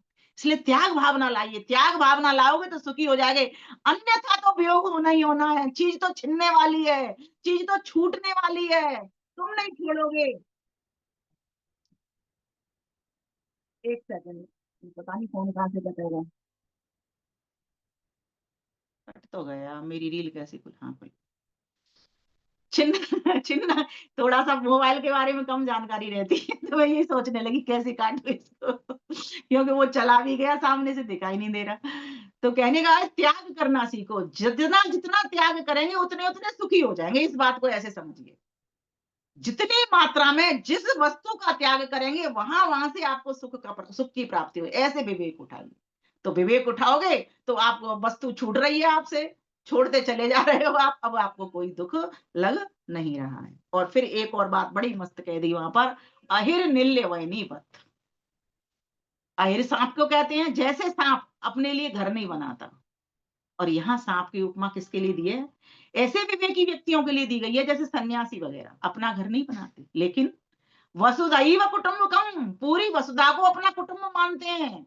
किसी के भी घर में रह लेते हैं, किसी के भी घर में खा लेते हैं। सांप भी कभी अपना घर नहीं बनाता, वो भी किसी के बिल में घुस जाता है, कहीं भी घुस जाता है जमीन में अंदर, कभी कोई बिल नहीं बनाता। और वो क्या करता है, अपनी पुरानी जो कैंचली होती है उसको त्याग देता है।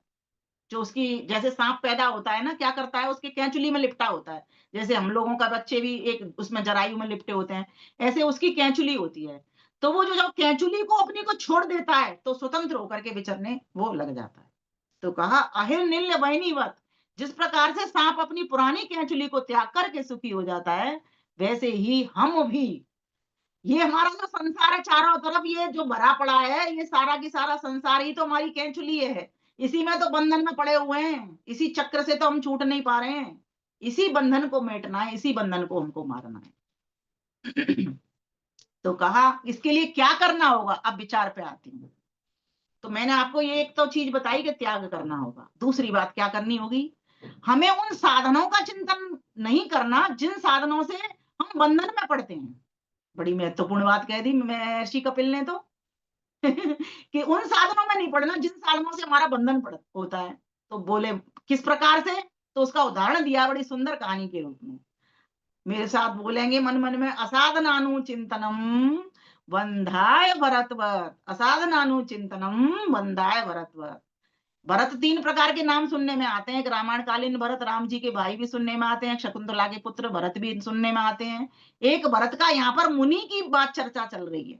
कहते हैं जैसे जो मुनि भरत हैं, उनको ज्ञान बंधन में मोह में वो पड़ गए, उस प्रकार से अपनी हानि मत करना, उन साधनों का चिंतन मत करना। वो कैसे पड़ गए देखो, इसको समझने का प्रयास करेंगे। एक बार की बात है, जब भरत जी अपने थोड़ा सा ध्यान में बैठे हुए थे तो एक हिरण का बच्चा उनके पास आ गया। अब हिरण का एकदम छोटा सा नवजात शिशु था। अब मेरे पास भी आ जाए, आपके पास भी आ जाए, हम तो सामान्य व्यक्ति हैं, तो हमें तो जल्दी से ही आ जाएगा, उठा लें उसे, प्यार करने लग जाए, उसे दूध दूध पिलाएं या कुछ भी करें, जो कुछ खाता पीता है वो। तो उनको भी ऐसे ही उसके ऊपर प्यार आ गया। प्यार तो किसी को भी किसी के ऊपर आ सकता है। लेकर के उसको गोद में लगाने लगे। बोले इसका माँ से लगता है बिछुड़ाव हो गया है। अब इतना प्यार हुआ, इतना प्यार हुआ सुबह की चिंता, शाम की चिंता, रात को सुलाने की चिंता, पूरा दिन इस चिंता के भार को लपेट करके वो लगे रहते। इतना मोह पड़ गया उसमें, इतना मोह पड़ गया कि एक दिन उसका वियोग हो गया, वो छोड़ करके हिरन चला गया। बताओ दुख होगा कि सुख होगा? तो उन साधनों का चिंतन मत करना, उनमें इतनी आसक्ति मत बनाना। ये संसार के साधन है ना, ये साधन तुम्हें बंधन में जोड़ करके रखेंगे, ये मोह दिलाने वाले हैं। इसलिए मोह से टूटने का प्रयास करो। तोड़ो बंधनों को इनको। ये मैं अलग हूँ, मेरे माता पिता अलग हैं, मेरे पुत्र पुत्रियां अलग हैं, मेरी पत्नी अलग है। हम अलग अलग आत्माएं, अलग अलग घर से आए हैं, अलग अलग जगह से आए हैं, और अलग अलग जगह पर ही चले जाएंगे। कुछ लोगों को ये भी भ्रांति है कि जब हम 4 लोग एक साथ, जब किसी का एक्सीडेंट हो जाता तो कहते हैं ना चारों साथ चले गए, चारों साथ चले गए। वो भी आपको दिखाई दे रहे हैं, आपके घर से चारों साथ साथ चले गए दिख रहे हैं, लेकिन वो आत्माएं कहाँ कहाँ जा रही हैं? जैसा जीवन में उन चारों आत्माओं ने, क्योंकि एक सा कर्म तो उन्होंने किया नहीं है, चाहे भले ही वो एक घर में रही हैं, उन्होंने भी अपने कर्मानुसार अलग अलग घर ही पाए हैं। इसीलिए इस बात को भी भ्रम में मत कभी मत लाना कि जब कोई 4 लोग एक साथ जाते हैं तो वे सारा एक जगह पे पहुंच गए। और एक बड़ी सुंदर बात कह दी, विवेक कैसे उठाना। बोले पिता पुत्र उभयो दृष्टत्वात्। जैसे एक पिता है, उसका एक पिता है, 3 व्यक्तियों को रख लो, एक पुत्र है, एक पिता है, फिर एक उसका पिता है। अब वो जो बीच वाला व्यक्ति है, पिता है, उसके पिता की मृत्यु हो जाती है और घर में उसके पुत्र का जन्म हो जाता है। विवेक उठाओ कि ये सारा संसार में हो क्या रहा है। एक तरफ जन्म हो रहा है, एक तरफ मृत्यु चल रही है। ये सारा संसार कैसा है? आवागमन वाला है। इसमें यही होता रहता है, एक तरफ से तो सुख मिल रहा है, बच्चा हो गया, और एक तरफ से दुखी हो रहा है कि मेरे पिताजी चले गए। पिताजी चले गए, खूब रो रहा है, लेकिन जैसे ही सुना बच्चे की किलकारी को, मेरे घर में बच्चा आ गया, एकदम सुखी हो जाता। कैसी माया है ये, ईश्वर ने कैसी प्रकृति बनाई है, सो समझ नहीं आती ये बात। एक घर में मैं देख रही थी, शादी हो रही थी, और उसकी बुढ़िया मरी हुई पड़ी हुई थी चारपाई पर। ऐसे एक घर क्या, मैंने कई घर देख लिए कि बुढ़िया मर गई, तो कह रहे लोगों को बताओ मत, बताओ मत। अब क्या करें, बारात तो घर में आ गई है, बताओ मत किसी को। इसको सुबह इसका संस्कार कर देंगे, इसको बेटी को विदा करेंगे, फिर सारे काम करेंगे। कि बीच में हो गए, इमरजेंसी में करे तो करे क्या। अगर 2-4 दिन पहले होता तो व्यक्ति उसका भी इंतजाम करता, पहले उसको विदाई देता उधर से, फिर उसके बाद बेटी का विवाह करता। तो संसार में ये सब होगा ही होगा। हर सुख में 4 प्रकार के दुख मैंने आपको पहले बता चुकी हूँ कि ये मिले ही मिले हैं। इसीलिए इसके लिए विवेक उठाओ, खूब विवेक करिए। मुझे समय नहीं पता कितना है, मैं तो आगे बढ़ती रहूंगी। मेरे को घड़ी भी नहीं दिख रही, मैंने इस कमरे में से अभी बंद भी पड़ी है मेरी घड़ी मोबाइल में। 5:30 तो हो गए हैं। हो चुके हैं। हाँ, एक सूत्र और आप ले सकते हैं। हाँ, एक सूत्र में चलो ले लेती हूँ कोई सा भी। अच्छा, एक बहुत मजेदार सूत्र लेती हूँ अब इसका। और तद विस्मरणे अपि विवेकीवत, अर्थात अगर आपको किसी व्रत नियम के लिए करने का आपने संकल्प उठा लिया है तो क्या करेंगी? तो संकल्प जब आपने उठा लिया तो उसको पूरा करें, नहीं तो अनर्थ हो जाएगा। व्रत नियम लंघनात् अनर्थक्यम लोकवत। जैसे हम संसार में देखते हैं कि अगर किसी ने लिया मैं सुबह शाम दोनों टाइम संध्या करूंगा, और मैं नहीं कर पा रहा, एक बार कर पा रहा हूं, तो समझना बहुत भारी अनर्थ है। आपका प्रयोजन सिद्ध अनर्थ मतलब जो अर्थ नहीं है। आपका प्रयोजन अर्थ क्या था? संध्या करना दोनों टाइम। प्रयोजन को आपने क्या कर दिया? उल्लंघन कर दिया जो आपने नियम लिया था। तो उसे क्या हानि होगी? उसे ये हानि होगी, मैं कहानी सुनाती हूँ आपको, फिर अपनी वाणी को विराम दूंगी एक गीत के साथ। यही सूत्र लूंगी क्योंकि अब समय मुझे भी कहीं जाना भी है। तो उसमें यह है कि एक राजकुमारी थी, और वो राजकुमारी को पानी में डूबने का बड़ा शौक था। पानी में मतलब तैरने का कह लो, डूबने का कह लो, कुछ भी कह लो, पानी में जाने का उसको बहुत शौक था। अब उसके माता पिता राजकुमारी थी, तो राजा ने व्यवस्था पूरी कर रखी थी उसकी। एक दिन उसकी शादी कर दी। शादी कर दी तो अब जिस राजकुमार को ब्याई गई, तो उस राजकुमार को पहले ही बता दिया कि हमारी बेटी को पानी में घूमने का बहुत शौक है, तैरने का बहुत शौक है। लेकिन इसका ध्यान रखना, हम तो यहाँ पर उसके लिए बहुत सारे लोग साथ में भेज देते थे, कहीं ये डूब ना जाए, क्योंकि इसको होश नहीं रहता जब ये पानी में जाती है, तो ये पानी की ही हो जाती है। कहते हैं ना, गई भैंस पानी में। इसकी ऐसा इसका सिस्टम है, ऐसी इसकी व्यवस्था है। तो उन्होंने राजकुमार से शादी कर दी। और राजकुमार ने क्या किया, एक दिन राजकुमारी उससे कहने लगी मैं तो जाऊंगी भाई तैरने के लिए, स्विमिंग करने के लिए जाऊंगी, मेरे का तो मन कर रहा है। अब राजकुमार ने उसको कह दिया था, अपने ससुर साहब को, राजा को, कि भाई मैं नहीं जाना, तुमने मुझे मना किया है इसलिए मैं नहीं जाने दूंगा, तुम्हारे पिता ने मुझे मना कर दिया है इसलिए मैं तुमको हरगिज नहीं जाने दूंगा। उसने मना कर दिया उसको। अब वो परेशान करने लगी। अब पत्नियों का स्वभाव होता है, पति ना माने तो जिद करती हैं। तो उसने कहा कि नहीं, मैं तो जाऊंगी, चाहे कुछ भी हो जाए, मैं अकेली जाऊंगी। अब भाई वो चली गई जिद करके। अब चली गई तो क्या करे, पीछे पीछे राजकुमार जा रहा है, आगे आगे राजकुमारी जा रही है, पानी में चली गई, गई तो गई। और वो गई तो गई, ऐसी गई कि वो डूब गई। अब राजकुमार उसके पीछे पीछे चल रहा है, उसको खोज रहा है चारों तरफ, पता नहीं वो मरी हुई लाश के रूप में निकली। तो कहीं हमारी स्थिति ऐसी तो नहीं हो रही है? व्रत ले लेकर के बैठ जाते हैं, भारी अनर्थ हमने कर डाला, भारी हानि हमने कर दी। अगर हमने कोई व्रत लिया कि मैं 2 बार संध्या करूंगा, मैं 2 बार भगवान का भजन करूंगा, मैं 2 बार भोजन करूंगा, उसको पूरा निभाना भी सीखो।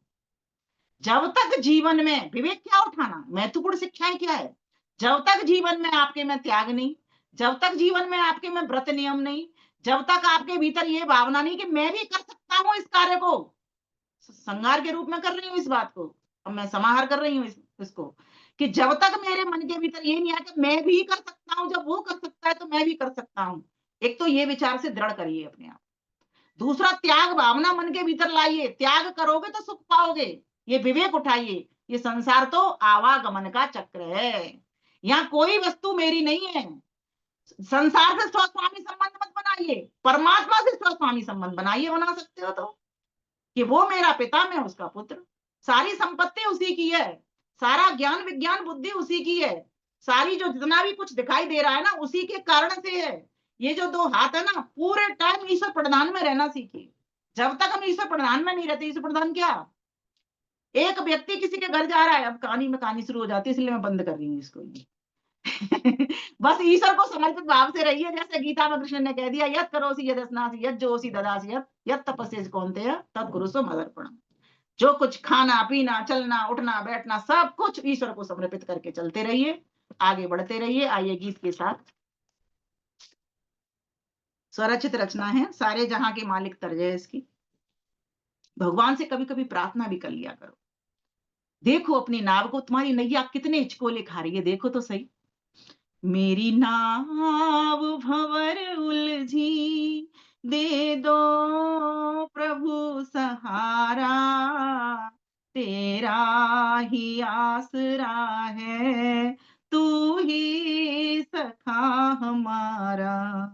मेरी नाव भंवर उलझी, दे दो प्रभु सहारा, तेरा ही आसरा है, तू ही सखा हमारा। सुलझा रही हूँ कब से तूफान चक्र भारा, त्रिताप आंधियों का घन घोर अंधकारा।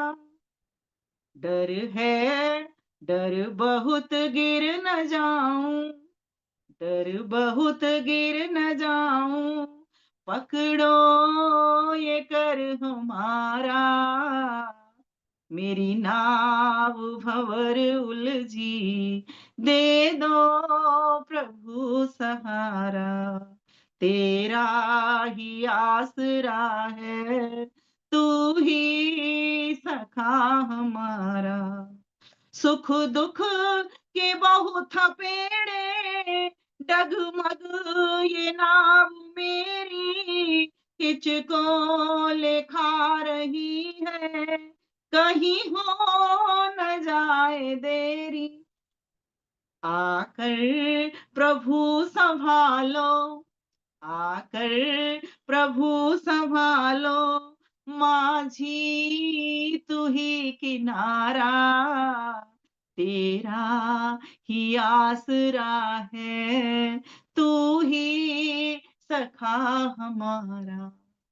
वेद ने भी कह दिया, वो परमेश्वर कैसा, प्रेष्टम श्रेष्ठम वो अतिथि स्तुते, उस अतिथि की स्तुति करो। मित्रमेव प्रियम अग्निरथम नवेद्यम, वो भारवाहक प्रभु जो हमारा भार डो रहा है, जो हमारा अति प्रिय है, प्रिय से भी प्रिय है, उससे हमारा अटूट संबंध है। एक बार उसके पास बैठ करके तो देखो, आपको स्थित प्रज्ञ बना देगा, आपको हिचकोले नहीं लेने देगा।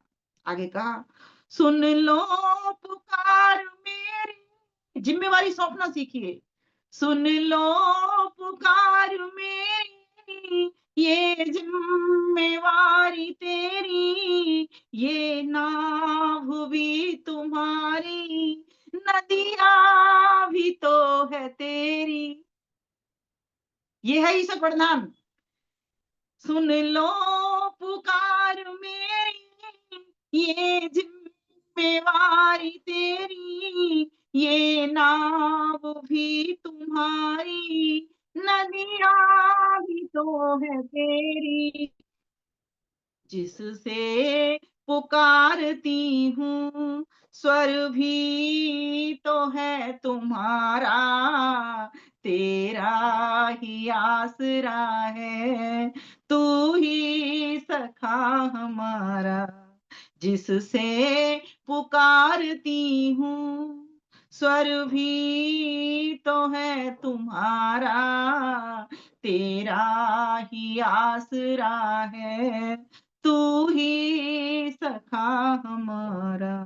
अब देखिए, तेरी बताई युक्ति सारी लगाई मैंने, अब तक बिना ही तेरे शक्ति गवाई मैंने। विश्वास विमल पक्का, विश्वास विमल पक्का, तू ही नाथ है हमारा, तेरा ही आसरा है, तू ही सखा हमारा। मेरी नाव भंवर उलझी, दे दो प्रभु सहारा, तेरा ही आसरा है, तू ही सखा हमारा। अंतिम कड़ी। सुलझाते सबकी उलझन, यदि प्रार्थना करुण स्वर, पुरुषार्थ पूरा पहले, फिर देते असंख्य निज कर। केवट तुम्ही हो सबके, करवाते पार किनारा, तेरा ही आसरा है, तू ही सखा हमारा। मेरी नाव भंवर उलझी, दे दो प्रभु सहारा, तेरा ही आसरा है, तू ही सखा हमारा, तू ही सखा हमारा, तू ही सखा हमारा। आप सभी का बहुत बहुत धन्यवाद। सादर सा प्रेम नमस्ते जी। ओम। ओम। बहुत बहुत धन्यवाद आदरणीय दर्शनाचार्य विमलेश बंसल जी। बहुत सुंदर व्याख्या आपने सांख्य दर्शन का विशेष रूप से जो महत्वपूर्ण सूत्र थे चतुर्थ अध्याय के विशेष रूप से आज आपने हमारे मध्य उपस्थित किए और बहुत सरल तरीके से रोचक तरीके से उनकी व्याख्या भी प्रस्तुत की। हम इसी प्रकार स्वाध्याय करते रहें और ईश्वर हमें सामर्थ्य दे, प्रेरणा दे कि इसी प्रकार आगे बढ़ते हुए और भी स्वाध्याय करते हुए उस परमपिता परमात्मा के वास्तव में सच्चे स्वरूप का दर्शन हम इन दर्शनों के माध्यम से कर पाए। आपका बहुत बहुत धन्यवाद। आपके माध्यम से इतनी सुंदर चर्चा हमें सुनने के लिए मिली और कार्यक्रम में आदरणीय प्रेम मदान जी भी उपस्थित हैं, उषा मलिक जी भी उपस्थित हैं, वो भी आपके सबको नमस्ते कहती हूँ। व्याख्यान को सुन रही हैं। तो जी भी नमस्ते। बहुत बहुत धन्यवाद आपका भी समय देने के लिए और इतने रोचक तरीके से, सुंदर तरीके से कहानी और कथानक के माध्यम से विषय को प्रस्तुत करने के लिए। आइए अब, क्योंकि कार्यक्रम का समय समाप्त हो चुका है एक प्रकार से, मेरी प्रार्थना आदरणीय मैडम उषा चित्कारा जी हमारे मध्य उपस्थित हैं, कृपया आएं और सभी का धन्यवाद ज्ञापन करें। आर्य केंद्रीय सभा नगर निगम क्षेत्र की मंत्री और महिला प्रभारी होने के नाते आप सभी का धन्यवाद करें और अपना आशीर्वाद भी प्रदान करें। आदरणीय मैडम उषा चित्कारा जी। सभी को सादर नमस्ते। Am I audible? यस। तो बहुत सुंदर भजनों की श्रृंखला रही। And to cap it all, ये दर्शनाचार्य विमलेश बंसल जी ने हमें main features of Sankhya Darshan, मतलब कैरेक्टरिस्टिक्स ऑफ सांख्य दर्शन बताई कि क्या उसकी महत्वपूर्ण शिक्षाएं हैं, क्या विशेषताएं हैं। क्योंकि ये सांख्य दर्शन बहुत गहरा विषय है। मैंने एक बार इस पे पूरा बोला था, इसी सत्संग में पूरा प्रवचन दिया था और मैंने सिर्फ इंट्रोडक्शन दी थी टू सांख्य दर्शन। तो इन्होंने सांख्य दर्शन के बीच में घुस के हमें उसकी शिक्षाएं बताई और इन्होंने बताया कि 25 तत्वों का वर्णन जिससे कि ये सृष्टि बनी है और ईश्वर, जीव और प्रकृति मेन है, और कैसे हमें 3 तापों से छुटकारा पाने का तरीका बताया गया है चौथे अध्याय में, पहले अध्याय का पहला ही मंत्र में। और ये बताया कि इसके 3 तापों से जो मतलब आध्यात्मिक, आदि भौतिक और आधिदैविक, ये 3 ताप जो है इनसे छुटकारा हम कैसे पा सकते हैं। इसके लिए इन्होंने बताया कि विवेक चाहिए और त्याग चाहिए। विवेक से ही हम अविद्या का नाश कर सकते हैं और जो इसका लास्ट आखिर सांख्य दर्शन का जो मकसद है पूर्ण, वो है मुक्ति की प्राप्ति। तो मुक्ति की प्राप्ति के लिए त्याग बहुत जरूरी है और वो आएगा विवेक से। विवेक आएगा अविद्या के नाश से, और ये हमें सभी आर्षकृत ग्रंथों को पढ़ना पड़ेगा। और त्याग से बहुत सुख मिलता है। इन्होंने हमें बहुत सुंदर एग्जाम्पल दिए कि छोड़ना तो पड़ता ही है, अपनी खुशी से छोड़ दें तो ज्यादा अच्छा है, नहीं तो वो खुद ब खुद वो तो छूटेगा ही सब कुछ हमारे पास से। तो जितना हो सके हम समय का त्याग करें दूसरों की भलाई के लिए, धन का त्याग करें दूसरों की भलाई के लिए, ज्ञान का त्याग करें दूसरों की भलाई के लिए। तो और भी इन्होंने हमें बताया कि कपिल ऋषि ने चौथे अध्याय में भी ये सब कुछ वर्णन किया है कि जितने ये जड़ देवता हैं ये सारे देते ही देते हैं। जैसे सूर्य है, चांद है, समुद्र है, नदियां हैं, पहाड़ हैं, ये सब देते ही देते हैं, लेते कुछ नहीं है। तो ये देते हैं तो तभी संसार में सुख होता है। भगवान ने ये सृष्टि मनुष्य को सुख पाने के लिए दी है, जीवन भी सुख पाने के लिए दिया है, लेकिन हमें ये समझना पड़ेगा कि हर सुख में दुख छिपा हुआ है।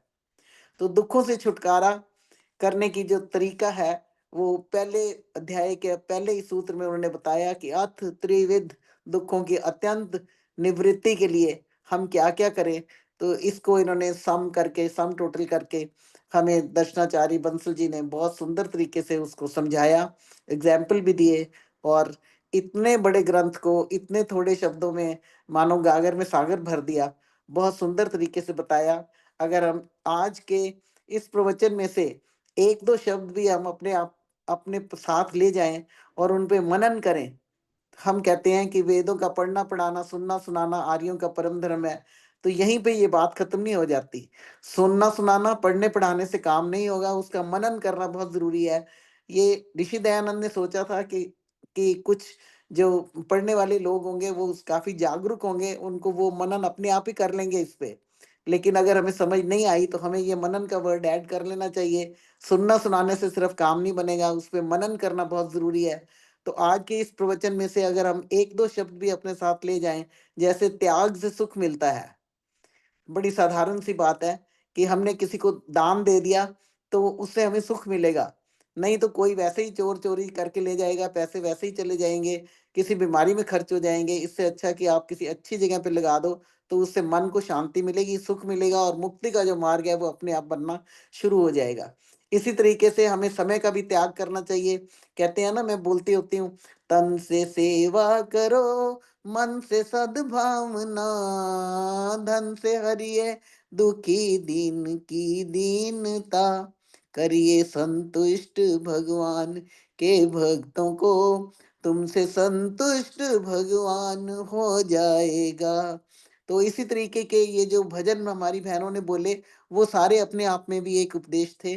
तो हम जो बोले उसका मनन करें और इसमें से कुछ अच्छी चीजें निकाल कर अपने साथ ले जाएं, ताकि हम भी ये जो त्रिविध दुख है, आध्यात्मिक, आधि भौतिक, आधि दैविक, इन 3 तापों से हमारा छुटकारा हो सके और अगर हमें कोई सुख मिलता है तो हम ये सोच लें कि इसमें दुख भी होगा, तो त्याग की प्रवृत्ति हमेशा रखें, चिपके ना रहें। अगर त्याग की प्रवृत्ति होगी तो वो चीज के जाने से हमें दुख नहीं होगा। ये बात समझने की है, लेकिन फॉलो करना बहुत मुश्किल है। तो आओ, सम श्रुतेन गमे मही, माँ श्रुतेन विरादिशी, हम सुने हुए में से कुछ एक पर अमल कर सकें और उसका विरोध ना करें। इसी के साथ मैं जितेंद्र जी का भी बहुत बहुत धन्यवाद करती हूँ, और ढेर सारा थैंक्स टू दर्शनाचार्य विमल बंसल जी, जो समय समय पर आकर अपने सुंदर शब्दों से, सुंदर मुखारविंद से, सुंदर उनकी आकृति है और बोलते भी सुंदर हैं, तो सब सुंदर ही सुंदर हो जाता है, सुन के भी सुंदर लगता है। आओ हम ऐसी सुंदरता को धारण करें। और तायल जी, जितेंद्र तायल जी जिस तरीके से फंक्शन को कंडक्ट करते हैं, अपनी कमेंट्स देते हैं, हम सोचें कि उनका कितना स्वाध्याय है, हम भी स्वाध्यायशील बने। कहते हैं ना, वेद स्वाध्याय सत्संग करते रहो, मैंने उस दिन भी बोला था। तो वेदों का स्वाध्याय, वेद स्वाध्याय सत्संग करते रहो, एक दिन प्राप्त सद्ज्ञान हो जाएगा, शांति होगी परम भ्रांति मिट जाएगी, पाप तापों का अवसान हो जाएगा। और फिर धीरे धीरे हमें प्रगति भी मिलती है। उसी तरीके से हम राइज करते हैं, उसी तरीके से हम जैसे ही करना शुरू करेंगे तो वो जैसे फूल खिलता है तो बाग सुरभित हो जाता है, उसी तरीके से ज्ञान जब हमारे में आएगा तो हमारा जीवन भी सुरभित हो जाएगा। मैंने कई बार बताया, किसी ने कुछ बुरा कर दिया, इन्होंने हमें अभी बताया कि हमें ऐसी वृत्ति रखनी चाहिए कि जो खुश लोग हैं, सुखी लोग हैं, उनको देख के हम सुखी हों, ईर्ष्या ना करें। ईर्ष्या द्वेष ये बहुत बड़े हमारे दुश्मन हैं, इनको हम छोड़ें। किसी ने कुछ ज्यादा कह दिया जो हमें अच्छा नहीं लगा, तो उसको छोड़ दें। These are small stuff not to be cared for. I every time I use this words. तो ये हम धीरे धीरे अपनाएं। सहन शक्ति, सहोसी सहो मई दई, हमारे में सहन शक्ति हो, ताकि हम हर एक की बात को लेके अपने मन को लगा के अपने आप को दुखी ना करें।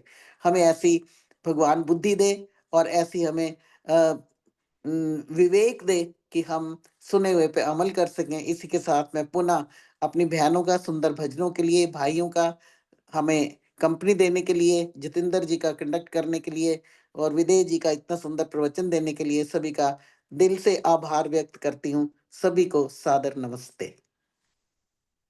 बहुत बहुत धन्यवाद आदरणीय मैडम उषा चितकारा जी, बहुत सुंदर शब्दों में आपने आज के कार्यक्रम को भी पूरा समराइज किया और सभी का धन्यवाद भी ज्ञापित किया, अपना आशीर्वाद भी दिया। आपका बहुत बहुत धन्यवाद। आइए शांति पाठ करके आज के सत्र का समापन करें और उसके बाद फिर ये मंच अनौपचारिक चर्चा के लिए कुछ समय के लिए खुला रहेगा। शांति पाठ करें। ओम द्यौ शांतिरंतरिक्षं शांति पृथिवी शांतिरापः शांतिरोषधयः शांतिः वनस्पतयः शांतिर्विश्वे देवा शांति ब्रह्म शांति सर्वं शांति शांतिरेव शांति सामा शांतिरेधि। ओम शांति शांति शांति। जय घोष के लिए अपने माइक ऑन कर सकते हैं। जो बोले सो अभय, सत्य सनातन वैदिक धर्म की जय हो। मर्यादा पुरुषोत्तम भगवान श्री रामचंद्र की जय। योगेश्वर भगवान श्री कृष्णचंद्र की जय।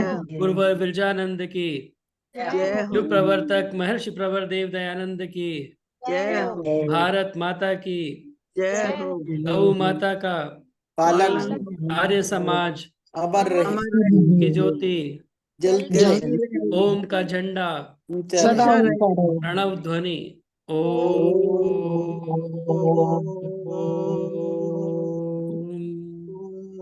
वैदिक अभिवादन। सभी को सादर नमस्ते। नमस्ते। सभी को सादर बहुत नमस्ते। धन्यवाद। नमस्ते जी, सबको नमस्ते।